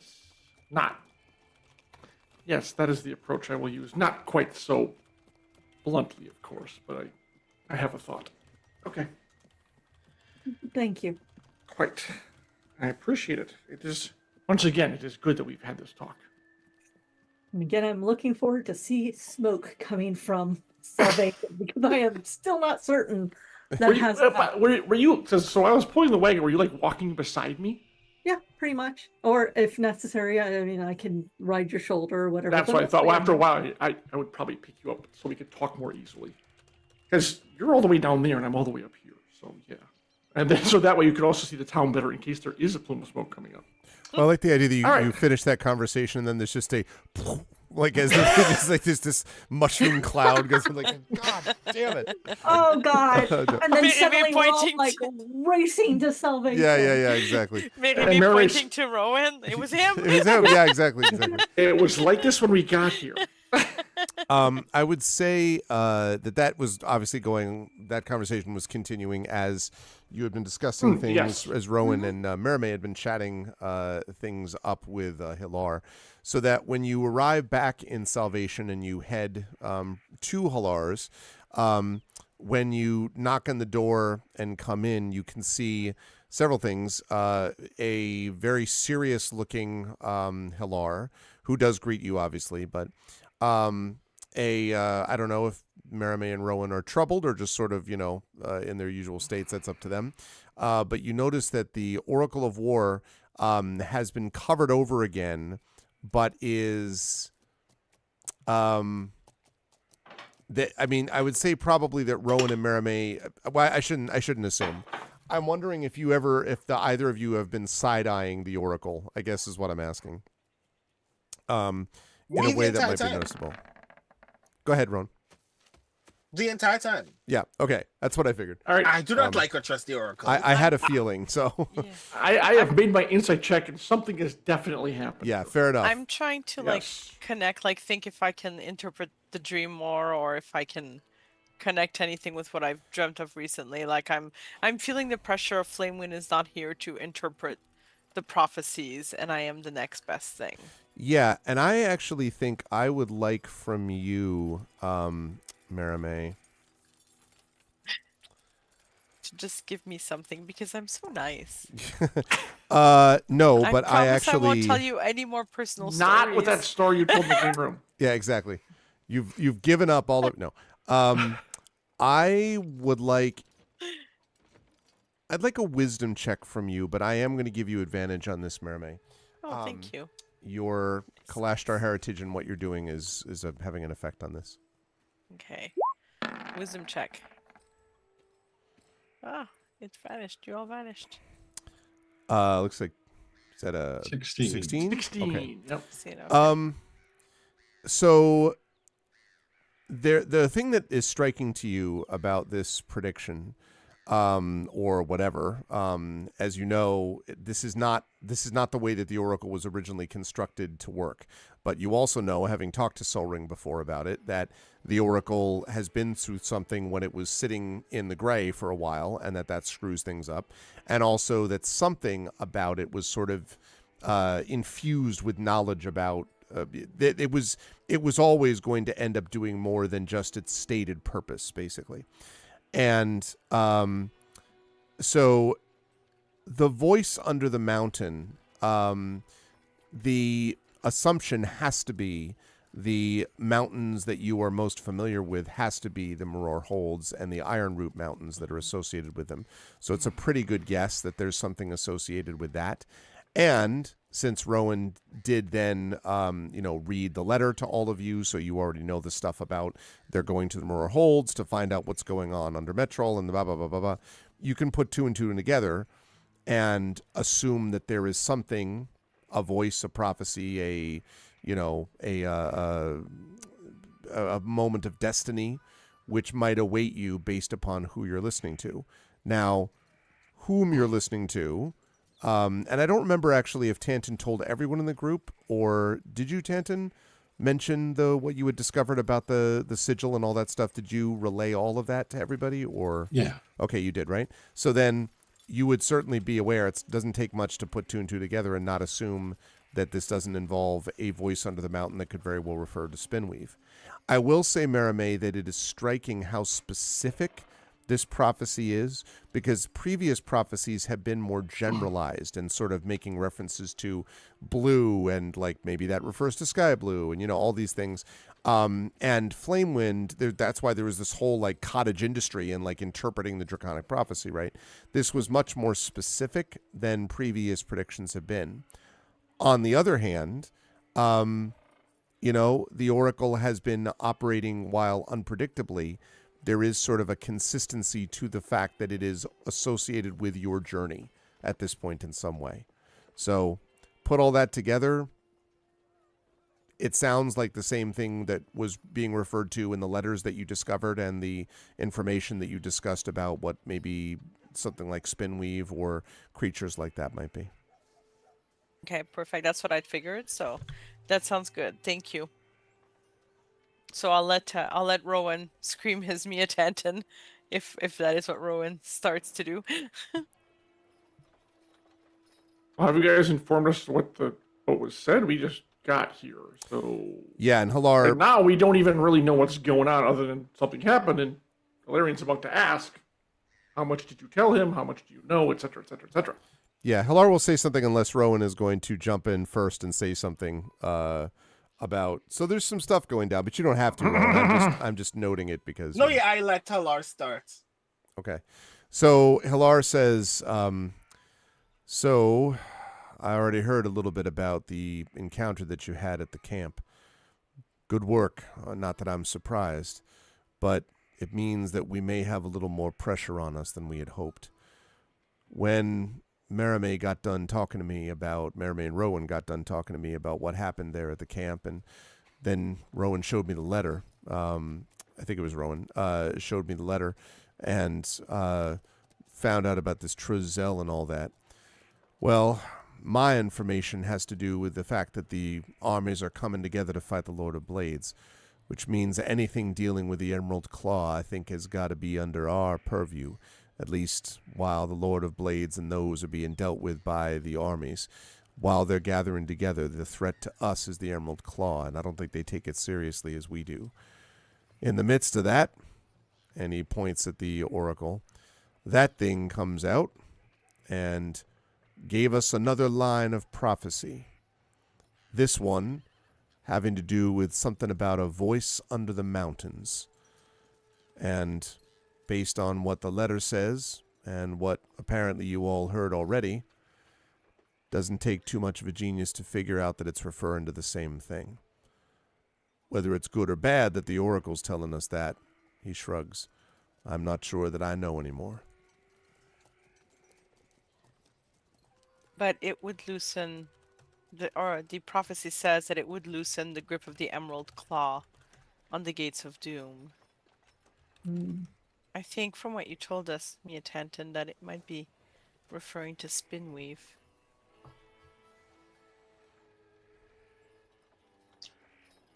Possibly.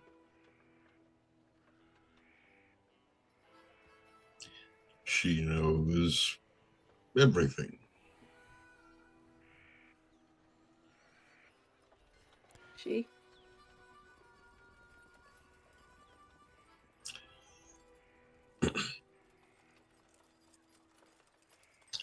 Spinweave is an entity that holds great power that she acquired from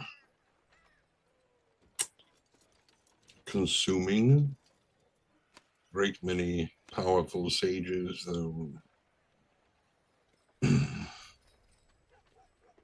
the exact description of that process is not something I've looked into. She being what? And he holds out the image of the glyph. if these points that stretch out in these different directions here were legs, that would be 8 of them. And an 8-legged entity called Spinweave. Is she a literal spider? Well, I don't know about a literal spider, but Hilar says, I heard stories about this, Tanton, but you think this is true? Not just legend? From what I remember, I heard stories about this thing from hundreds of years ago. It's still around? you require so much knowledge that some of the greatest powers in the world, well, quite possibly in several worlds, come to you and sacrifice much more than they expected to get the answers to their questions. Things with that much knowledge don't tend to die off very easily.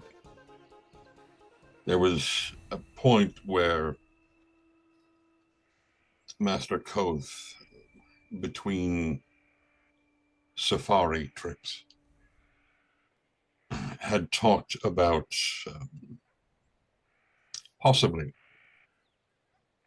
going with another team of not just artificers, but very important, powerful, but not well known publicly mages to seek her out for answers to questions that they had.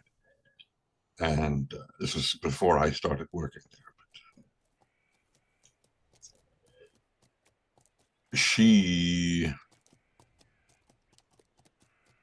It wouldn't surprise me if she was very much still alive and still very, very real, and as such, very, very dangerous. And that means that we need to find her before they do?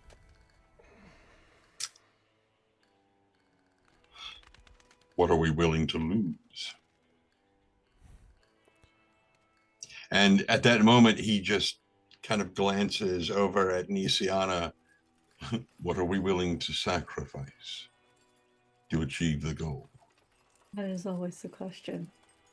My question to you is, do we go have a conversation with Soul Ring first before we do this thing, or bring him with us? Will he be an asset or not?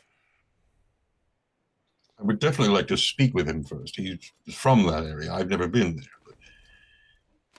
but speaking with him would give us access to more intel, at the very least, of the layout of the land. If we do manage to delve down to where she allegedly resides, we need as much information as we can possibly get, especially if we have to go to the Risen City after that. Also, you probably need to find her first, and presumably he would know, or at least knows someone who would. Problem is, he's not here. He went back to the Roar Holds. Yes, he told us that.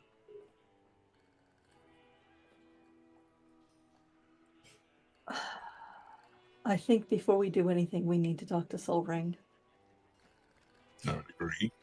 And then, since we know the Emerald Claw is our enemy, there is no ifs, ands, or buts about it. This line of the prophecy, when the voice under the mountain speaks, those who listen shall loosen the grip of the Emerald Claw on the gates of doom. I don't know what the gates of doom are, but I really don't want the Emerald Claw to have any control over it. And we would have to go to the Risen City. Do you think, Mia Tanton, that is something you can do? Can. Willing to?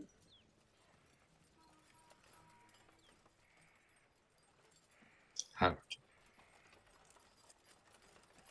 Despite everything. Because of everything. Then we go and we support you. As always.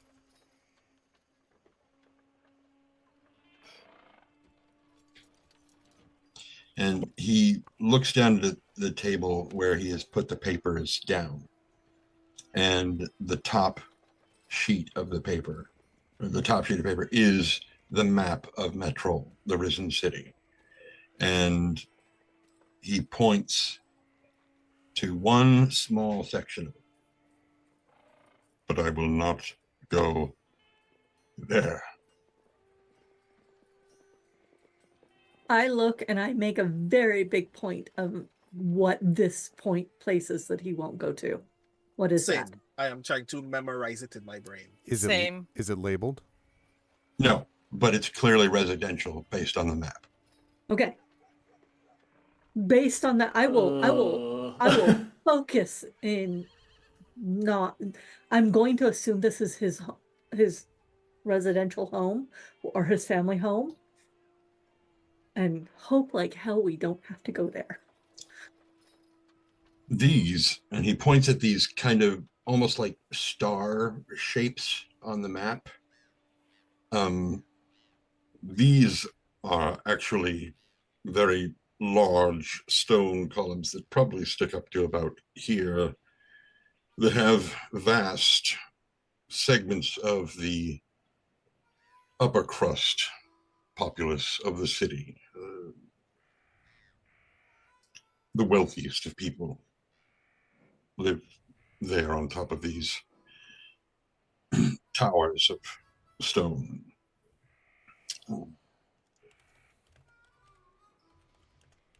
The problem with this map is that it is from before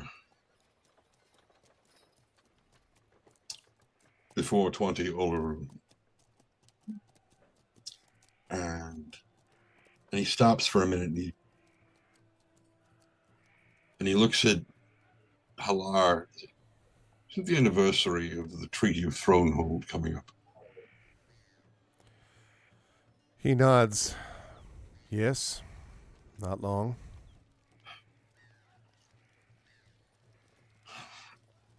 When the morning happened, the city, parts of it shifted, rearranged, twisted. And not just the city.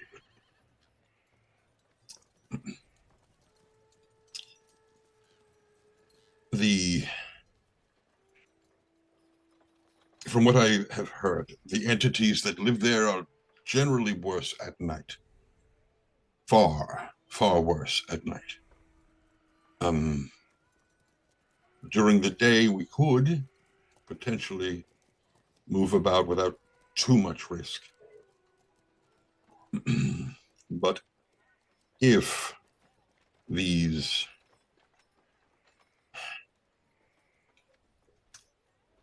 Kyber shards are part of the gates, I suspect they are, even if the Lord of the Blades is not looking for it right now, he will be.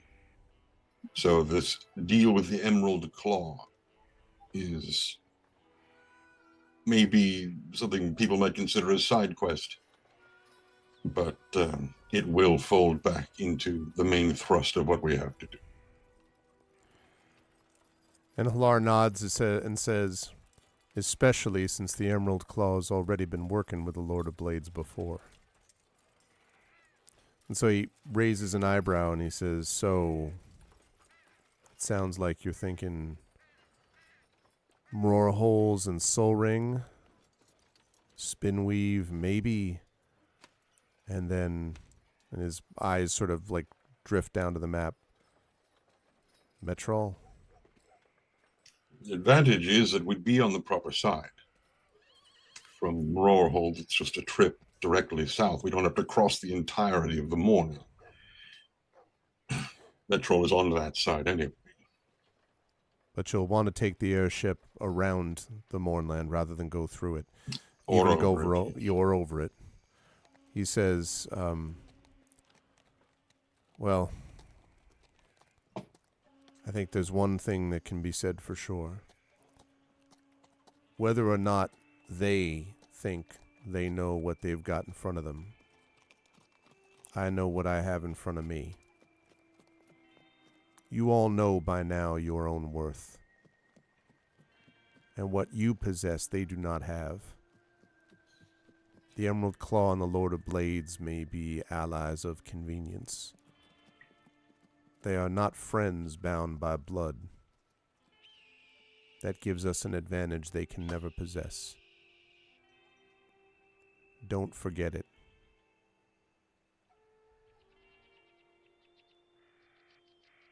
And that's where we're going to bring our session to a close.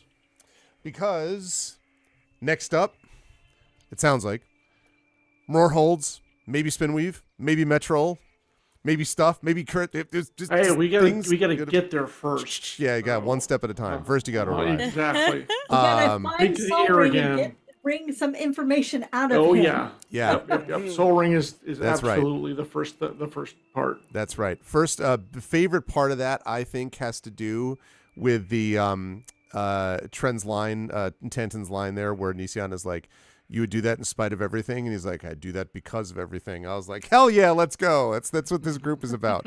Really. And the lovely little addition by Rowan it was either as always or as ever, which is also, it's good stuff, Brandon. Very good line from everybody. A lot of good stuff with, I was not sure how the conversations were going to go between people. And I was really curious to see how that stuff played in together. It was really, really nice, and sets us up nicely for what's going to be some intense stuff going forward. I am very excited to see you meet this clearly, why would an 8-legged glyph image of a creature called Spinweave that lives far under the mountains, and perhaps, is reminiscent of a creature named Bleeblob. Why would that in any way be an issue that anyone has to worry about? It's gonna be great. Yeah, well, that's why we decided. No. I was gonna say I looked carefully at my lines and veils. I don't think so. I think we didn't go that way. But don't forget, we got to make a stop at Burkwood first. And we go there. Yes. That's right. Then we're gonna speak to the Belvin Bling and see how that all works. Yes, absolutely. But anyway, yes, I'm very excited for all of that. Wonderful work as always. Sounds like drow nonsense. Yeah. Well, we're gonna see. This is like you can see a lot of things sort of drawing to a head here, which I am very excited for, because story and great role play is a part of it. So I'll start with gentleman bottom right. Good stuff today, John out of Valerian. I really liked your Nisiana was obviously the pivot point on two things, one to Rowan, which I'll come to in a moment, and then one with you.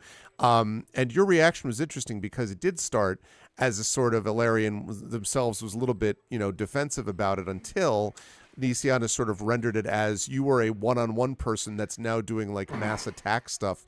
And that was a whole different play. And I was like, yeah, that's an interesting way to put it. Like, you don't know what's going to be under there. I mean, no one ever talked about the fact that we killed the zombie horse. I mean, in the process, like, no one thinks about the undead, pony, right? It was already dead.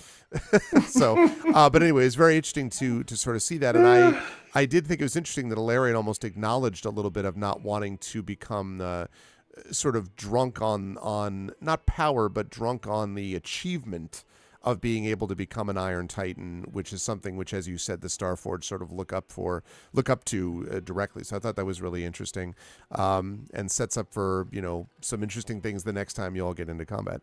How did you feel today about the session, John? And where would lovely folks find you next?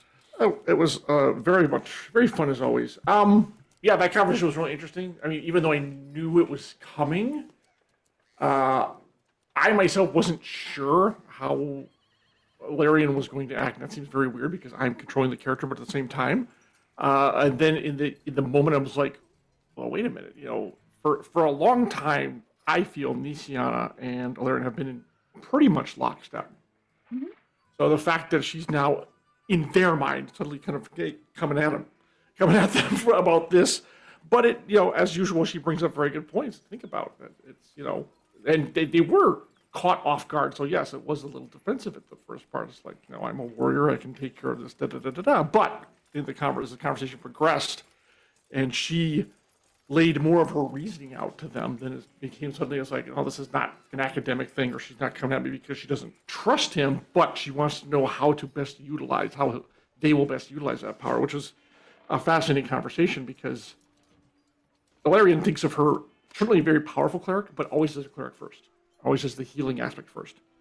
And a part of me was wondering, like, oh my God, I wasn't going to be as defensive to tell her, like, just I don't tell you how to wield your spells, don't tell me stay how in your lane, do my tactic, yeah. but that's not really Ilarian's way in the first place. Right. And I actually liked the defensive part because they felt actually a little bit wounded when she first started asking questions, like, why are you questioning me? But being adults got beyond that and realized, like, why is she asking that question and what does she hope to get from it and how can I facilitate the conversation so we can work better together? Because the big point she's making that I think is vital is, we're entering a phase where everything is bigger than ever, including myself, but the challenges we're going to be facing are larger and more dangerous, and we're heading straight to places that will make the flying ziggurat, the fortress we went to, all those places look like a cakewalk. Yep. And if Big we're not stakes. all working together again, it's going to be doom for us all. That's it. So it was a great conversation. I really liked having it. And yeah, she's definitely given Ilarion a lot to think about. Not only that part, but the little side mission she has. She kind of tasked him with for Rowan, which I've got thoughts on that too. So yeah, it'll be fun. I just can't wait. This year's been great for gaming. Always wish we can do it more, but always happy when we get together, and looking forward to what 2025 brings. So absolutely. Thanks, John. Good stuff, and happy holidays, et cetera, et cetera. Yes. You'll also, of course, be seeing John with Star Wars on this channel starting in January as well. So that's going to be good times. I'm excited for that too. Thanks. Yeah, John. very fun. It's like next year. I know we have to wait a full far away. But thanks, John. Good stuff as always. Yeah. Jen, as I said, your Nisiana turned out to be the sort of the linchpin, if you will, of several conversations, and sort of taking the moral compass route seriously. And I was curious to see, both conversations were going to be important for different reasons. I was curious to see how they would interact and whether it would push anyone away or push them closer. I was struck by Ilarion. Nisiana is the heart. That's the whole idea. I was struck by Ilarion's reaction as we just went through. I was also really struck by Rowan's reaction. I'm going to ask Brandon about that in a minute, but I was really interested to see how Nisiana approached Rowan, which was sort of a firm and determined and repeated, like, no, but you can't go down this road because of this, and this. And in the end, Rowan said something which I thought was quite poignant, which was like, I need to know what you guys need me to do, which I found that very poignant. There was this sense of feeling slightly outsider-ish. And also, as Rowan has discussed previously, the idea that, like, these people are nuts and they're going to get themselves killed. Like, what the hell's wrong with them? That type of thing. And so you were almost playing off of that a little bit, Nisiana, that you expected this sort of higher standard for Rowan. And you were doing that at the risk of potentially fraying the relationships with Ilarion and Rowan, but particularly, I think, with the Rowan conversation there. And that was interesting to me to sort of see how that all plays out. So I'm curious what you thought and how you felt about the session and those sorts of things.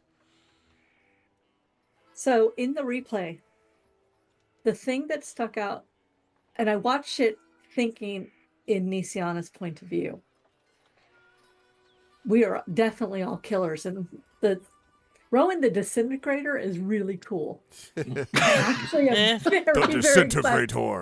I'm very excited about that. But when he looked at the human and said, do you want this to hurt or not? That was a point too far. That was a point where I was like, oh no, we're not going to murder hobo our way through this. That is not what this group is. And my first thought was to ask him, how do you feel? How do you feel? What's it feel like to be a murderer? That was my very first thought. And I was just like, oh, but that's not quite Nisiana. She would want to know why he said that. And I don't know if it came across as to it wasn't the fact that he was killing or how he was killing. It was that one moment of malicious, in her mind, malicious glee at killing, that she's like, nope, got to stop that one in the bud, because that makes us as bad as them. Which is why she had the conversation very quietly, maybe very intensely, with Rowan. That was not a chew them out in public. That was a, I need to understand why you did this thing, and I need to explain to you why, from my point of view, it was a very, very bad thing. It was a very bad thing. Don't do that. And with her conversation with Illyrian, it was more of a, she's got some really powerful spells that she's kind of afraid to use, that are very collateral damage spells, like Flame Strike. Jen really wants to use this spell. Really wants to use this spell so badly. But it's just like, Nision is like, nope, that may kill like the wrong people, that I don't know if I can control it. That's a lot of power. I mean, what is it? That specific spell is a 10-foot radius, 40-foot high cylinder of flame. I'm like, for her, that's a lot of damage, and she is a life mage. So the thing that I don't know if everybody understands is the reason she is asking everybody everything and pointing at things is because her sister killed for her, based on her words. Yeah. Her sister murdered somebody who happened to be her Baron's daughter, flat out. And this happened, by the way, in case you're curious, back in season 4, I think early season 4, and where, yeah, based upon previous conversations, yes.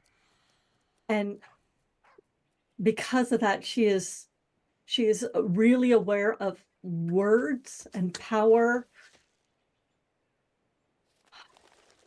and responsibility. And so she's really afraid of where they're going. And so one, she's looking for courage. Two, she's looking for a moral compass and knowing that they're doing the right thing and for the right reason. So, which is why she reacted so badly to Rowan's question, which may have been off the cuff, but it's just one of those things where we're running towards the end game. Let's make sure we're on the right side for the right reason. And that's where Nision is. And usually she's not quite so in everybody's face about things. Usually. But I don't know. There's just, I don't know, giant tanks from above landing on things and targeted tanks. That's right. Okay, targeted tanks. That is seriously a collateral damage problem. And then Rowan's. It is possible. Yep, very possible. And then Mia Tanton's incredible emotional anguish at dealing with Metrol. Mm-hmm. And then the fear, of course, that she is going to lose her sister in all of this.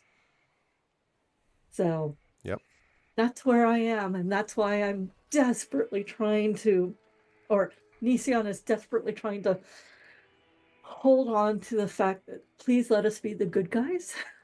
Mm-hmm. And please let us be doing this for the right reason. And please don't let me lose my sister. And please don't let me lose my faith in me or my team. That's where she is. Yep, that's good stuff. In the meantime, yeah, you can find me online, Jennifer Brozak. Most social medias, jenniferbrozak.com website, or if you want to see my cats, Jennifer_Brozak on Instagram. Thank you, Jen. Happy solstice and holidays, etc. Merry solstice to everybody. And remember, after the darkest night comes the dawn. That's right. And that's what we will see tomorrow morning. It was as a part of this IRL, not just in the game. Thanks, Jen. Yep. Brandon, as I said, I was very curious about how Rowan was going to react. And I was really, again, really struck by I really thought I mean, not that I should be surprised. I thought your role play was lovely in the way in which it didn't just immediately be like, oh yeah, you're right, that was my bad, or go F yourself. I've got, like sunshine gets pulled out and you start. So anyway, I started blasting, like there was none of that. There was just this sort of maneuvering, and it's felt to me, I don't know if this was the case, as if Rowan was almost maneuvering through feelings about, where Rowan was going to end up with all this. And then, so there was that. I loved a lot of the mechanical stuff with the trying how to deal with a Librum and, the formaldehyde and all that stuff, the embalming fluid, all that was really fun, I thought.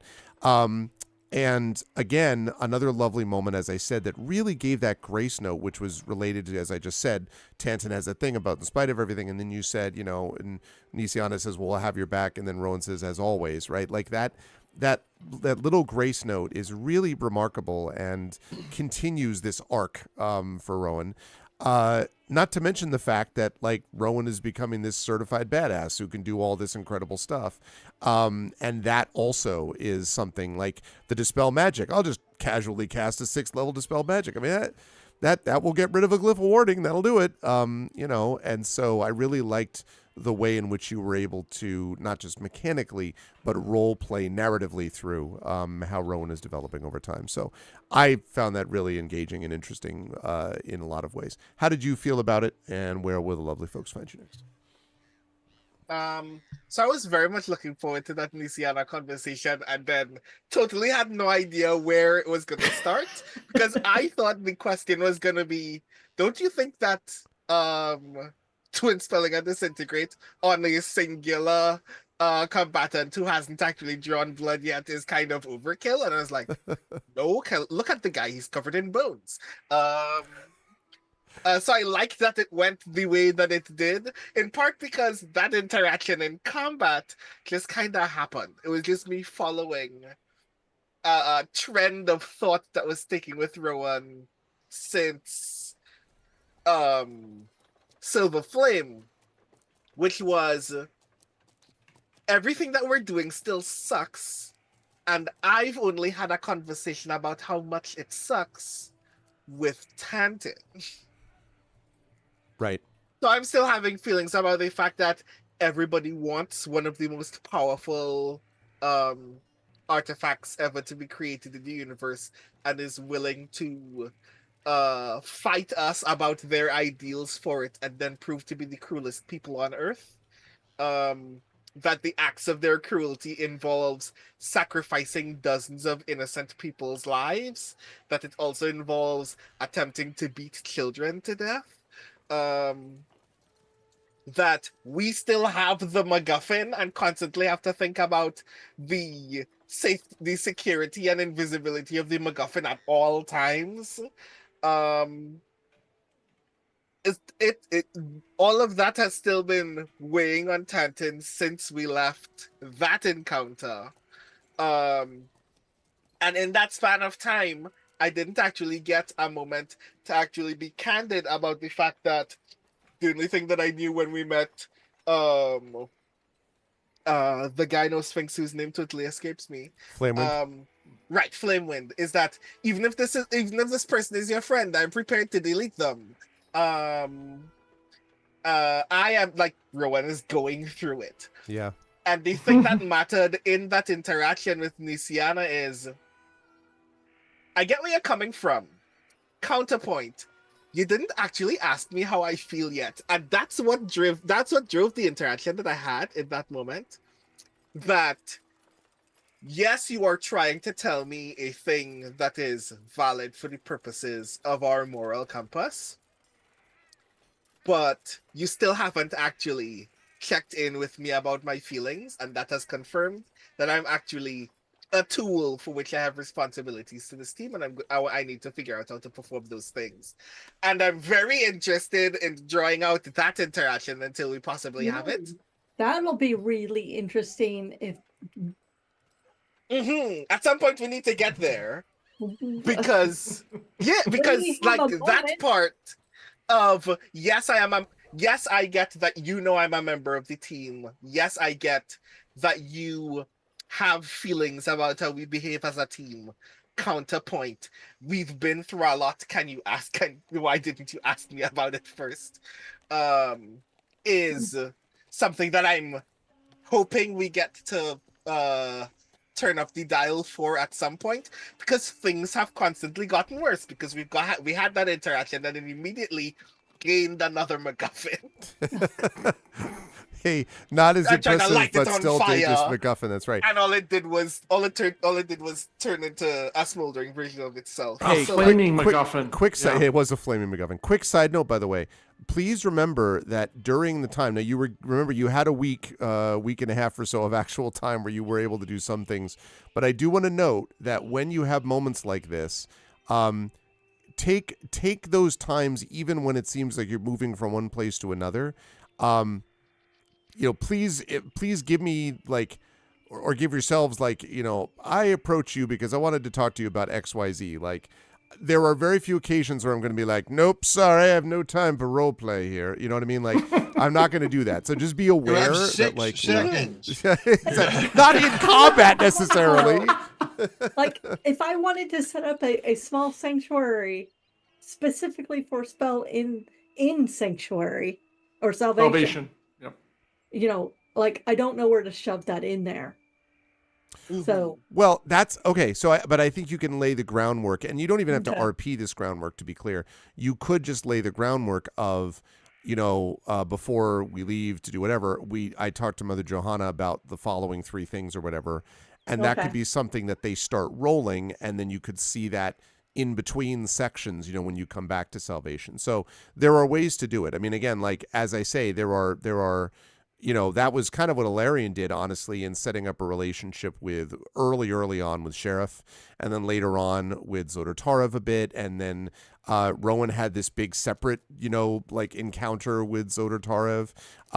There were discussions, you may remember, when you were prepping, when you had Lord Bucket, and you were prepping the town against possible invasion, and a bunch of you had your own people. So there are many opportunities to do that. So feel free to do that.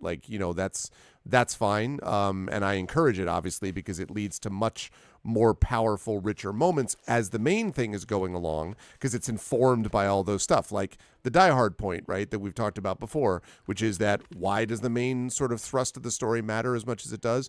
I would argue because and one big part of that is the interaction between John McClane, who's, absolutely going through it, and his discussions with Al, the cop outside, who's this random guy who's a desk jockey who was just happened to be on his way back from work when someone was like, hey, check this out. And then all of a sudden he's in the midst of this nightmare. That is what elevates that movie from just, a lot of people being shot to a real, top-notch level action movie has to do with interactions like that. So, sorry, that was a far too involved conversation. On you go, Brandon. I apologize. But I wanted to encourage you all. Please do that, is what I'm saying. Yes. So there's that part, which I'm very excited for us to turn up the dial for in the future. And I think that it's very interesting how it naturally dovetailed into that other interaction that I had with Tantin, because Rowan still doesn't know what's going on with Tantin. Obviously, we never had the opportunity to actually ask any of those questions more probingly. I just know Tantin is having a strong reaction to something tied to the birth of the Grey, but I don't know anything about Metrol. I don't know anything about Tantin's familial ties to Metrol. Mm-hmm. I just learned that I just was reminded the name of the place a couple of days ago. So the fact that I am deeply moved by the goal to ensure that Tantin is not emotionally suffering, but I don't know what the source of the emotional suffering is. I just have to kind of guess vaguely at it. Is kind of being a bad friend. So I want to help you, and I don't know anything about the problem or how to ask you about the problem. And I'm very curious about how we get to the point where I do actually learn more about those things and how to actually do those things more effectively for Tantin. So that those two varying levels of there is some emotional communication that's supposed to be happening here and it's not happening. It's actually very exciting to me. And actually, Brennan, can I just say, it sounds like you wanted, Rowan wants to know more about what Tantan is feeling. Rowan would also like it if someone would ask Rowan more about how he's feeling, right? Not just about the, yeah. So that's very cool. And it kind of sucks that we, like, a lot of that frustration is also, we don't have time. The world is presently ending. We've got a long airship trip. This is what I'm saying. I'm just saying, like, I don't know that we want to spend, 2 full sessions on nothing but this, but I mean, like, for real, this is very much more what I love. This is what I'm saying. So, please, for sure. So yes, I'm very excited to dig into all of that. I'm also very excited to figure out, like, there are so many things in this universe that cannot be destroyed, that can be potentially tracked by their owners or other interlocutors, that we now own or are trying to track the ownership of for others. And I'm like, this is not good for our game plan. Maybe we should stop having these things. Maybe we should just save these things somewhere. Like, is there a material on this plane that people cannot, like, divine through, that we just put them in a box made of this shit and never have to think about this thing again? Because then we should make 2 of those and put the Oracle in one. Well, it would work for the Libra. It wouldn't necessarily work for the the Oracle is a liability at this point. And Rowan is feeling a lot of things about the fact that we own a thing that is consistently making the job of resolving its prophecies harder. So yes, that's not going to make our job worse at any point in the future whatsoever. Never at all. Not at all. Never happened. No. In a game of D&D, nah, not possible at all. So yes, hi everybody, I'm Brandon O'Brien. You can find me almost everywhere on the internet at The Rising Tides. That's TITHES. Or at my website, which is also my newsletter, which is brandonO'Brien.xyz. A reminder to everyone that one of the best gifts that you can give creatives for the holiday season is to buy the shit that they make. Everyone here has at least one book with their name on or in it. Which still includes Transparks, because multiple books have been voice acted by the wonderful Trending Sparks. So of the cool things that you can buy that has my name on it, I wrote a poetry collection called Can You Sign My Tentacle, which you can still get on Amazon. And presently on itch.io, I am presently here it is. I have that book hosting too. I recently signed that book. It's rad. But I'm also presently doing an itch.io sale of all of the 2-player games that are presently on my itch storefront, which I think is very cool. It includes a thing that I'm very proud of myself for making, which is The God of Spite and Violence. So if you ever wanted to play a 2-player RPG that feels like being in a brief series of scenes from a John Wick movie, you should check that out. And yes, everybody else here makes cool shit.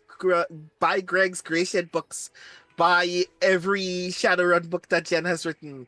Buy every Shadowrun book, full stop, so John also gets paid. All of these cool people are making cool shit.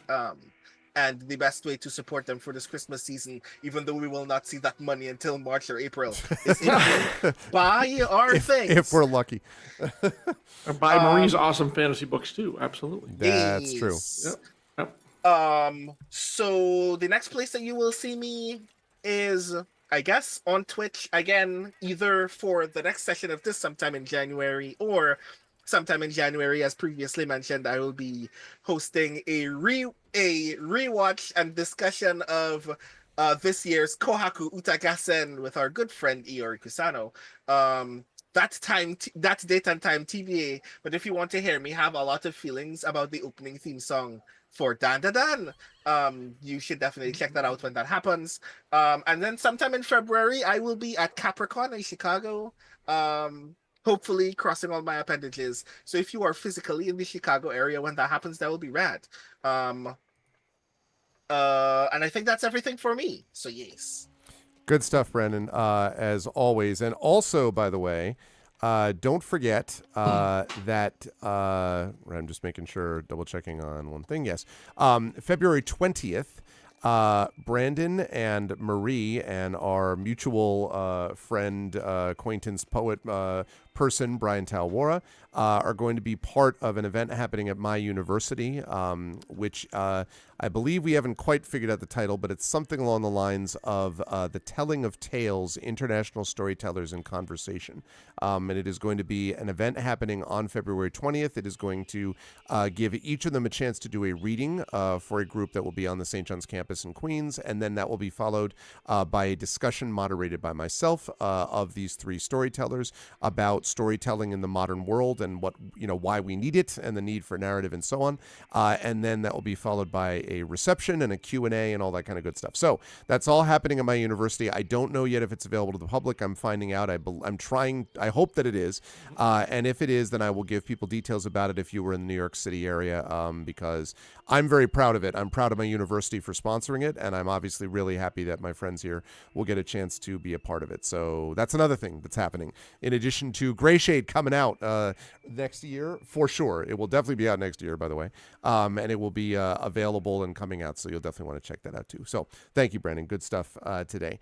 So last but certainly not least, for the moment, because Marie's taking an important call, so I'm going to leave her for last, and if not, I'll say goodbye after that. But Tren, again, great stuff from Tanton. Some of this, of course, continues to be surrounding the Metrol situation, and we've talked about that many times. But man, did I ever have this image of this is exactly why the group is assembled in the way that it's assembled, and it has to do with that idea because of everything that's happened. We've done that. Now, part of that is because there is a personal, obviously individual stake for Tanton, that it's keeping faith with the people that he lost and, all that stuff. I don't know the details of it, except I know it's in that general line. But there's also, to me, a sense that maybe the chat might have gotten, and that I certainly imagined, which is because we run into the burning building, right? Like, because somebody has to do it.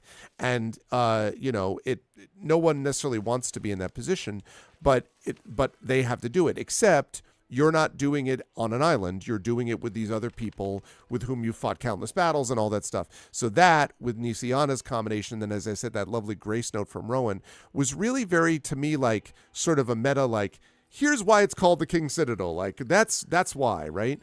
More than all the whiz-bang stuff, it's the fact that they are connected together as allies and as friends, and that really is cool. So I thought that was neat, and obviously the fact that your research, I was so happy when you told me you were doing that research, because I'm like, good, because this is exactly one of the ways that research was going to get conveyed, and I was like, it's perfect, and it really allowed some of that information to come out, and so now Tanton's got all this info and has personal investment as well along with this too. So how'd you feel about today? Where will the lovely folks find you next?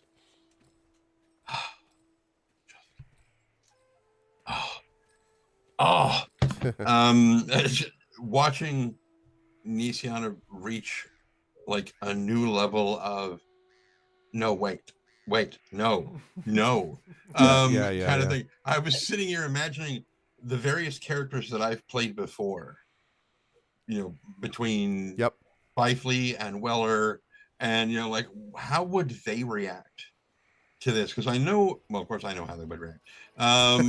Weller would probably be like, "I'm sorry, what?" And like, what are you talking about? I don't understand. Yes. No, this has to be done. Whereas, if she were to ask, Fifely, would you sacrifice an innocent to save salvation? Fifely would have been like, yes.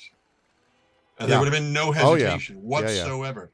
And to some extent, Weller probably would too, but it would take him longer to work his way to that thing. He would have to do more of an emotional parkour to get to a point where he could handle answering like that. Yeah.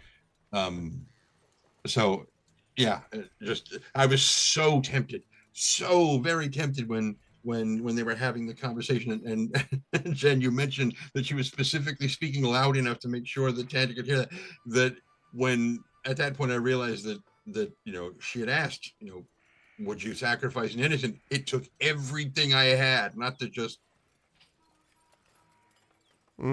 nod in the back of the cart and not say anything, but just nod and see who was paying attention. Yeah. No, let it go. Just great. For those of you who might be wondering about what he's talking about the research thing, I guess it was like 2 days ago. I think it was like 2 days ago. Yeah. I dropped him a note in Discord saying, oh, by the way, this is what Tanton is doing. He's looking through these 2 books that he found in the thing when we were running from the forge. The day that Rowan banished a flame elemental to save Tanton that didn't know it was coming at him. To save Rowan,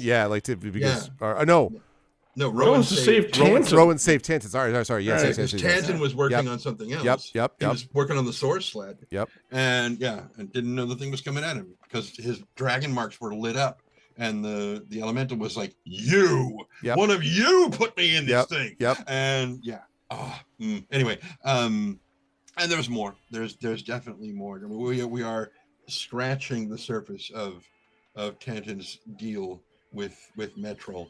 And we've got 2 big airship rides coming up. One up to the Maror Holds, and then one from the Maror Holds down to Metrol. So there's plenty of time to talk. It's going to be lots and lots of fun. Do you remember, by the way, John and Trent in particular, do you remember the fairly involved airship conversation during Tyranny of Dragons with Don Cairo's character and I think chatting with Fifely actually?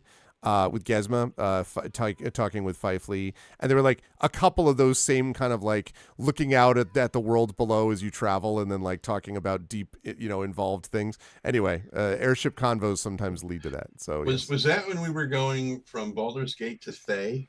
Yes. That's exactly when. Yeah. Yep. Yep. So anyway, Tanton was meditating for a lot of that, as I recall. Yes, but it just right. I'm still that's my outro. Sorry. But it's going to be so much fun. Next year is just going to be just so much exposure, so much trauma, and it's going to just it's going to be so good. And it's going to be coming to a head at a particular spot, chat, which we're not yet. I can't talk about yet. But soon we'll be able to announce in more detail. It's going to be very exciting. So, when he says spot, he's referring, of course, to Dalmatians, which that means how dare you is making a fursuit for Spanner. No, exactly. Anyway, where will you see me next? Here. Yeah, and probably hear me in other stuff. Indeed. Yeah. So. Oh, I'm sorry, Shadow. It wasn't a big deal. It was like, thank you, Trent. Happy holidays to you as well. And I will say, because she's not back yet, I do want to close up shop here, that Marimay Hawksmoor was brought to you by Marie Bilodeau. And Marie did her usual wonderful. And Marie did a wonderful job as always. And with Marimay, and again, the fact that as you said, Jen Nisian is also connected by the whole thing with her sister. There's a whole lot going on there, and the Kalashtar stuff too, which meant the prophecy. It was good. Anyway, you should also check out all of Marie's stuff, and there is more that you will hear from Marie and Marimay coming in the new year as well. So wonderful work. Can I just say, since this is our last meeting of the year with this crew, I have thoroughly enjoyed everything about this campaign, and I've thoroughly enjoyed this group. The chemistry is wonderful. The play is great, and it's really been lovely. And I cannot wait to see how things conclude, probably, coming up in 2025. So with that in mind, chat, can we give some love, not just for this session, but for a year of great play, to the incredible Infinity and Beyond crew of Trent Sparks, Marie Bilodeau, Brandon O'Brien, Jennifer Brozek, and John Helfers. Thank you all so much, Infinity and Beyond crew, and I will talk to you folks soon. See you in 2025, everybody. 2025. Bye for now. All righty. So that was great. Yeah, and like I say, you will not want to miss the announcement associated with any of the campaigns because they're all awesome in their own ways. But you will not want to miss the announcement about how the finale, which we are moving towards in this campaign, where that's going to take place and what's going to be involved, because it's going to be pretty awesome. It's going to be pretty slick. You will not want to miss it. So, but that is going to do it for us for today, he said as he transitioned over. There we go. That is going to do it for us for today. And I, again, really appreciate that shout out. Thank you so much. I feel guilty if it was like a really involved thing. I'm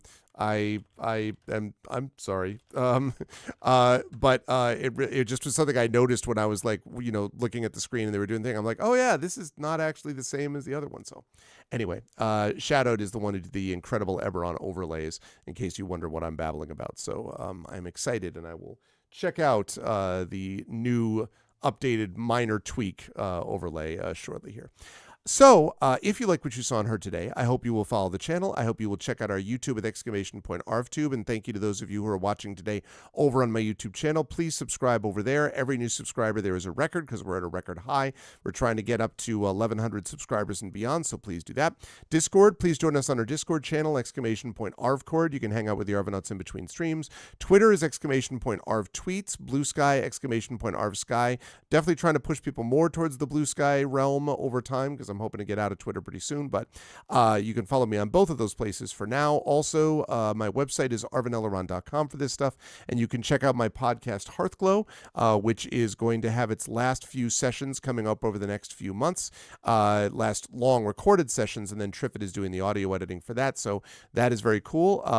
And let's see, that's the audio, and then also Gen GMs, which is my show that I do with Zach Clay, another big long recording of that coming soon, and then a bunch more shorts that'll be recorded from those long videos that you'll be able to see as well for my GM DM advice show. And both Zach and I have some cool stuff happening. Hopefully some good news we could talk about very soon related to the DM GM world. So anyway, that's again Arvin Elleron for the details about that. The financial stuff, !Arv Shop, that's the merchandise area. You can get a shirt like this. This is my the best bad idea we've ever had shirt, which we have that on the back. So you can get that. You can get other swag related to our various campaigns, which supports us and gives you cool swag. Also the Patreon, !Arvtreon, try to build that back up into triple digits. That really is the financial backbone of the channel, and so any support that people can give there is really, really helpful, so please jump on board there. Also, please subscribe to the channel where you can get inspirations to help our players. You can get that from the Patreon too, but as well, subscribing to the channel, you can get those custom sub badges and emotes to use here, there, and everywhere across Twitch, which would be awesome if you do that. On the publishing side, !Icarus, that's my graphic novel from Athos Arts. !Library is my Tales and Tomes, The Forbidden Library, my 5e adventure and sourcebook from Alligator Alley Entertainment, and !Greyshade, which is my Greyshade IP, Greyshade, Renegade Heretic, The Grey Assassin Trilogy, critically acclaimed. Those are all available from Athos Arts at that link. You can also get the audiobook of Greyshade, which was narrated by the incomparable Trent Sparks, who you just got to see some awesome roleplay from, and the tabletop role-playing game of Greyshade being designed by the incomparable Brandon O'Brien, who you just got to see some of. That you can pre-order at that link as well. That's going to be coming out early next year, so please make sure that you get in your pre-order now. That really helps us out, and you will love the game. It's going to be awesome. And as always, !BLM, Black Lives Matter, important to affirm and assert the significance and importance of Black lives. !Help Now, which is the World Health Organization page on suicide prevention. Important to reach out to others when you need help and reach out to others when they need help as well. And !Ukraine, UKRAINE, to help the people of Ukraine as they fight back against an illegal and illegitimate war with bravery and courage, and send the message we will do so for others in the future who are in a similar situation as well. Arv Raid, we are going to do a raid tonight. If you are not a sub, all you have to do is type that, the Arvanauts have landed, followed by Twitch Raid. If you are a sub, you can do this and type in all of those things will work out as emotes. If you have a sub to this channel, Arvany Hype, Arvany Roar, Arvany Woe, Arvany Love, Arvany Smug, Arvany Blown, all the Arvanys, when you are brought over automagically to the person that we are going to be raiding, it helps them, it helps us, so please consider doing that. I will be back on the channel on Tuesday when we will be doing our holiday show with my family. That's going to be a lot of fun. And we're going to do the Patreon Field Chat Chosen Game of the Month, Caves of Cood. So that's going to be a good time. And then I will be over on GOG.com's Twitch channel, Pen and Pixels, with what will be at that point my not final I don't believe it'll be my final, but it will be the second to last GOG stream of 2024, in which I will be doing more Songs of Conquest. And then Thursday of next week, then we have Wednesday Christmas, of course, and then Thursday I will have more of the Beyond Shadowgate game, and I'm soon going to be able to be interviewing the developer and a writer and producer of Beyond Shadowgate live on stream, thanks to my friend E.C. Myers, who set that up. So I'm very excited about that. If you missed it, Beyond Shadowgate was it was really fun, awesome opening session. It was everything I hoped it would be. So I'm very pumped for more of that. So, and then we've got more, then we've got Expedition for the Mysterious Peaks coming up next Saturday as that campaign continues. And then, of course, the Game of the Year show, end of the year show coming up the week after next. So that's going to be what's happening.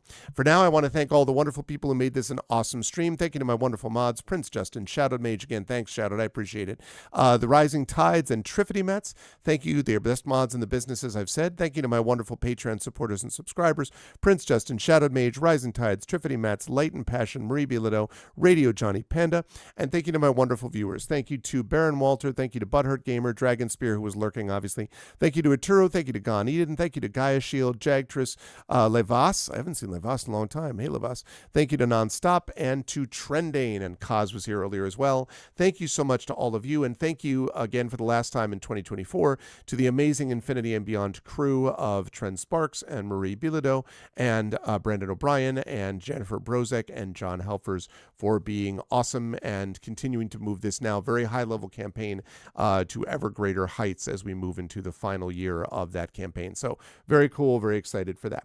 All right, that's it for me. Everyone stick around, please, for the raid, and I will see you folks back here on Tuesday, Christmas Eve, for our holiday show with family, etc. Until then, everyone, please be good to each other, and have a good night.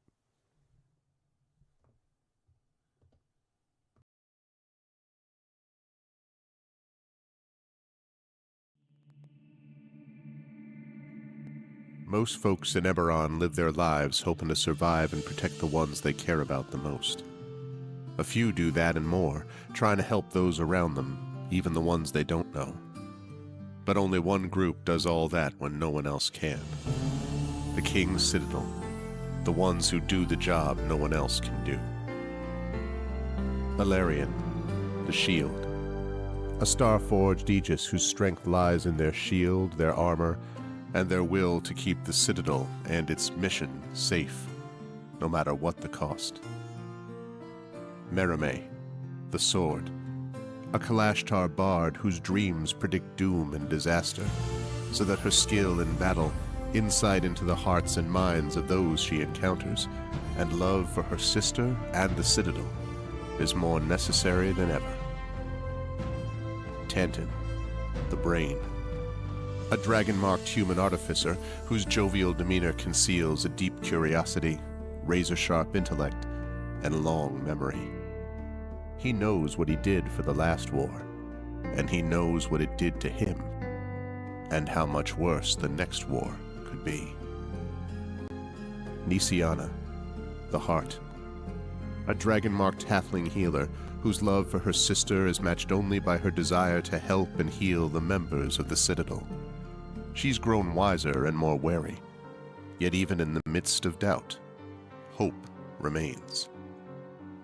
Rowan, the Wild Card, a human wild magic sorcerer who's played a dangerous game for most of his life. He's gone all in to save his friends, but they aren't the only ones sitting at the table. As the shadows gather, will he have the chips to pay if his bet is called? These 5 elite operatives came together to aid the salvage outpost of Salvation, where the Grey hovers nearby, a threat and a promise. With the Oracle of War, they found an artifact powerful enough to end a war, or begin one. They traveled to Sharn, City of Towers, to unravel the Oracle's mysteries while stopping assassination attempts from the terrorist organization known as the Emerald Claw. They found Sky Blue, the daring thief tied to the ancient draconic prophecy, and stopped the Claw operative Arulin Karnak before traveling back to Salvation and into the Grey to repel a warforged invasion and take the fight to the Lord of Blade's secret fortress Razorcrag. capturing one of the Claw's most powerful lieutenants and sent to negotiate peace with the nation of Thrain. They survived another assassination attempt and saved the Thrain's leader from the continent-wide vengeance of the Undying Court, only to discover they'd been betrayed by an ally who was not as she seemed. Now the King's Citadel must stop the Emerald Claw once and for all, using their new knowledge and new allies to finish the Claw and gain the information they need about the Oracle of War before it's too late. But can they learn the Oracle's secrets, stop the Emerald Claw, and discover the deepest plans of the Lord of Blades? Only if they remember that in the end all they have is each other and the King's Citadel. Long live the King. Welcome to Eberron. Welcome to Corvair. Welcome to the world within and without salvation.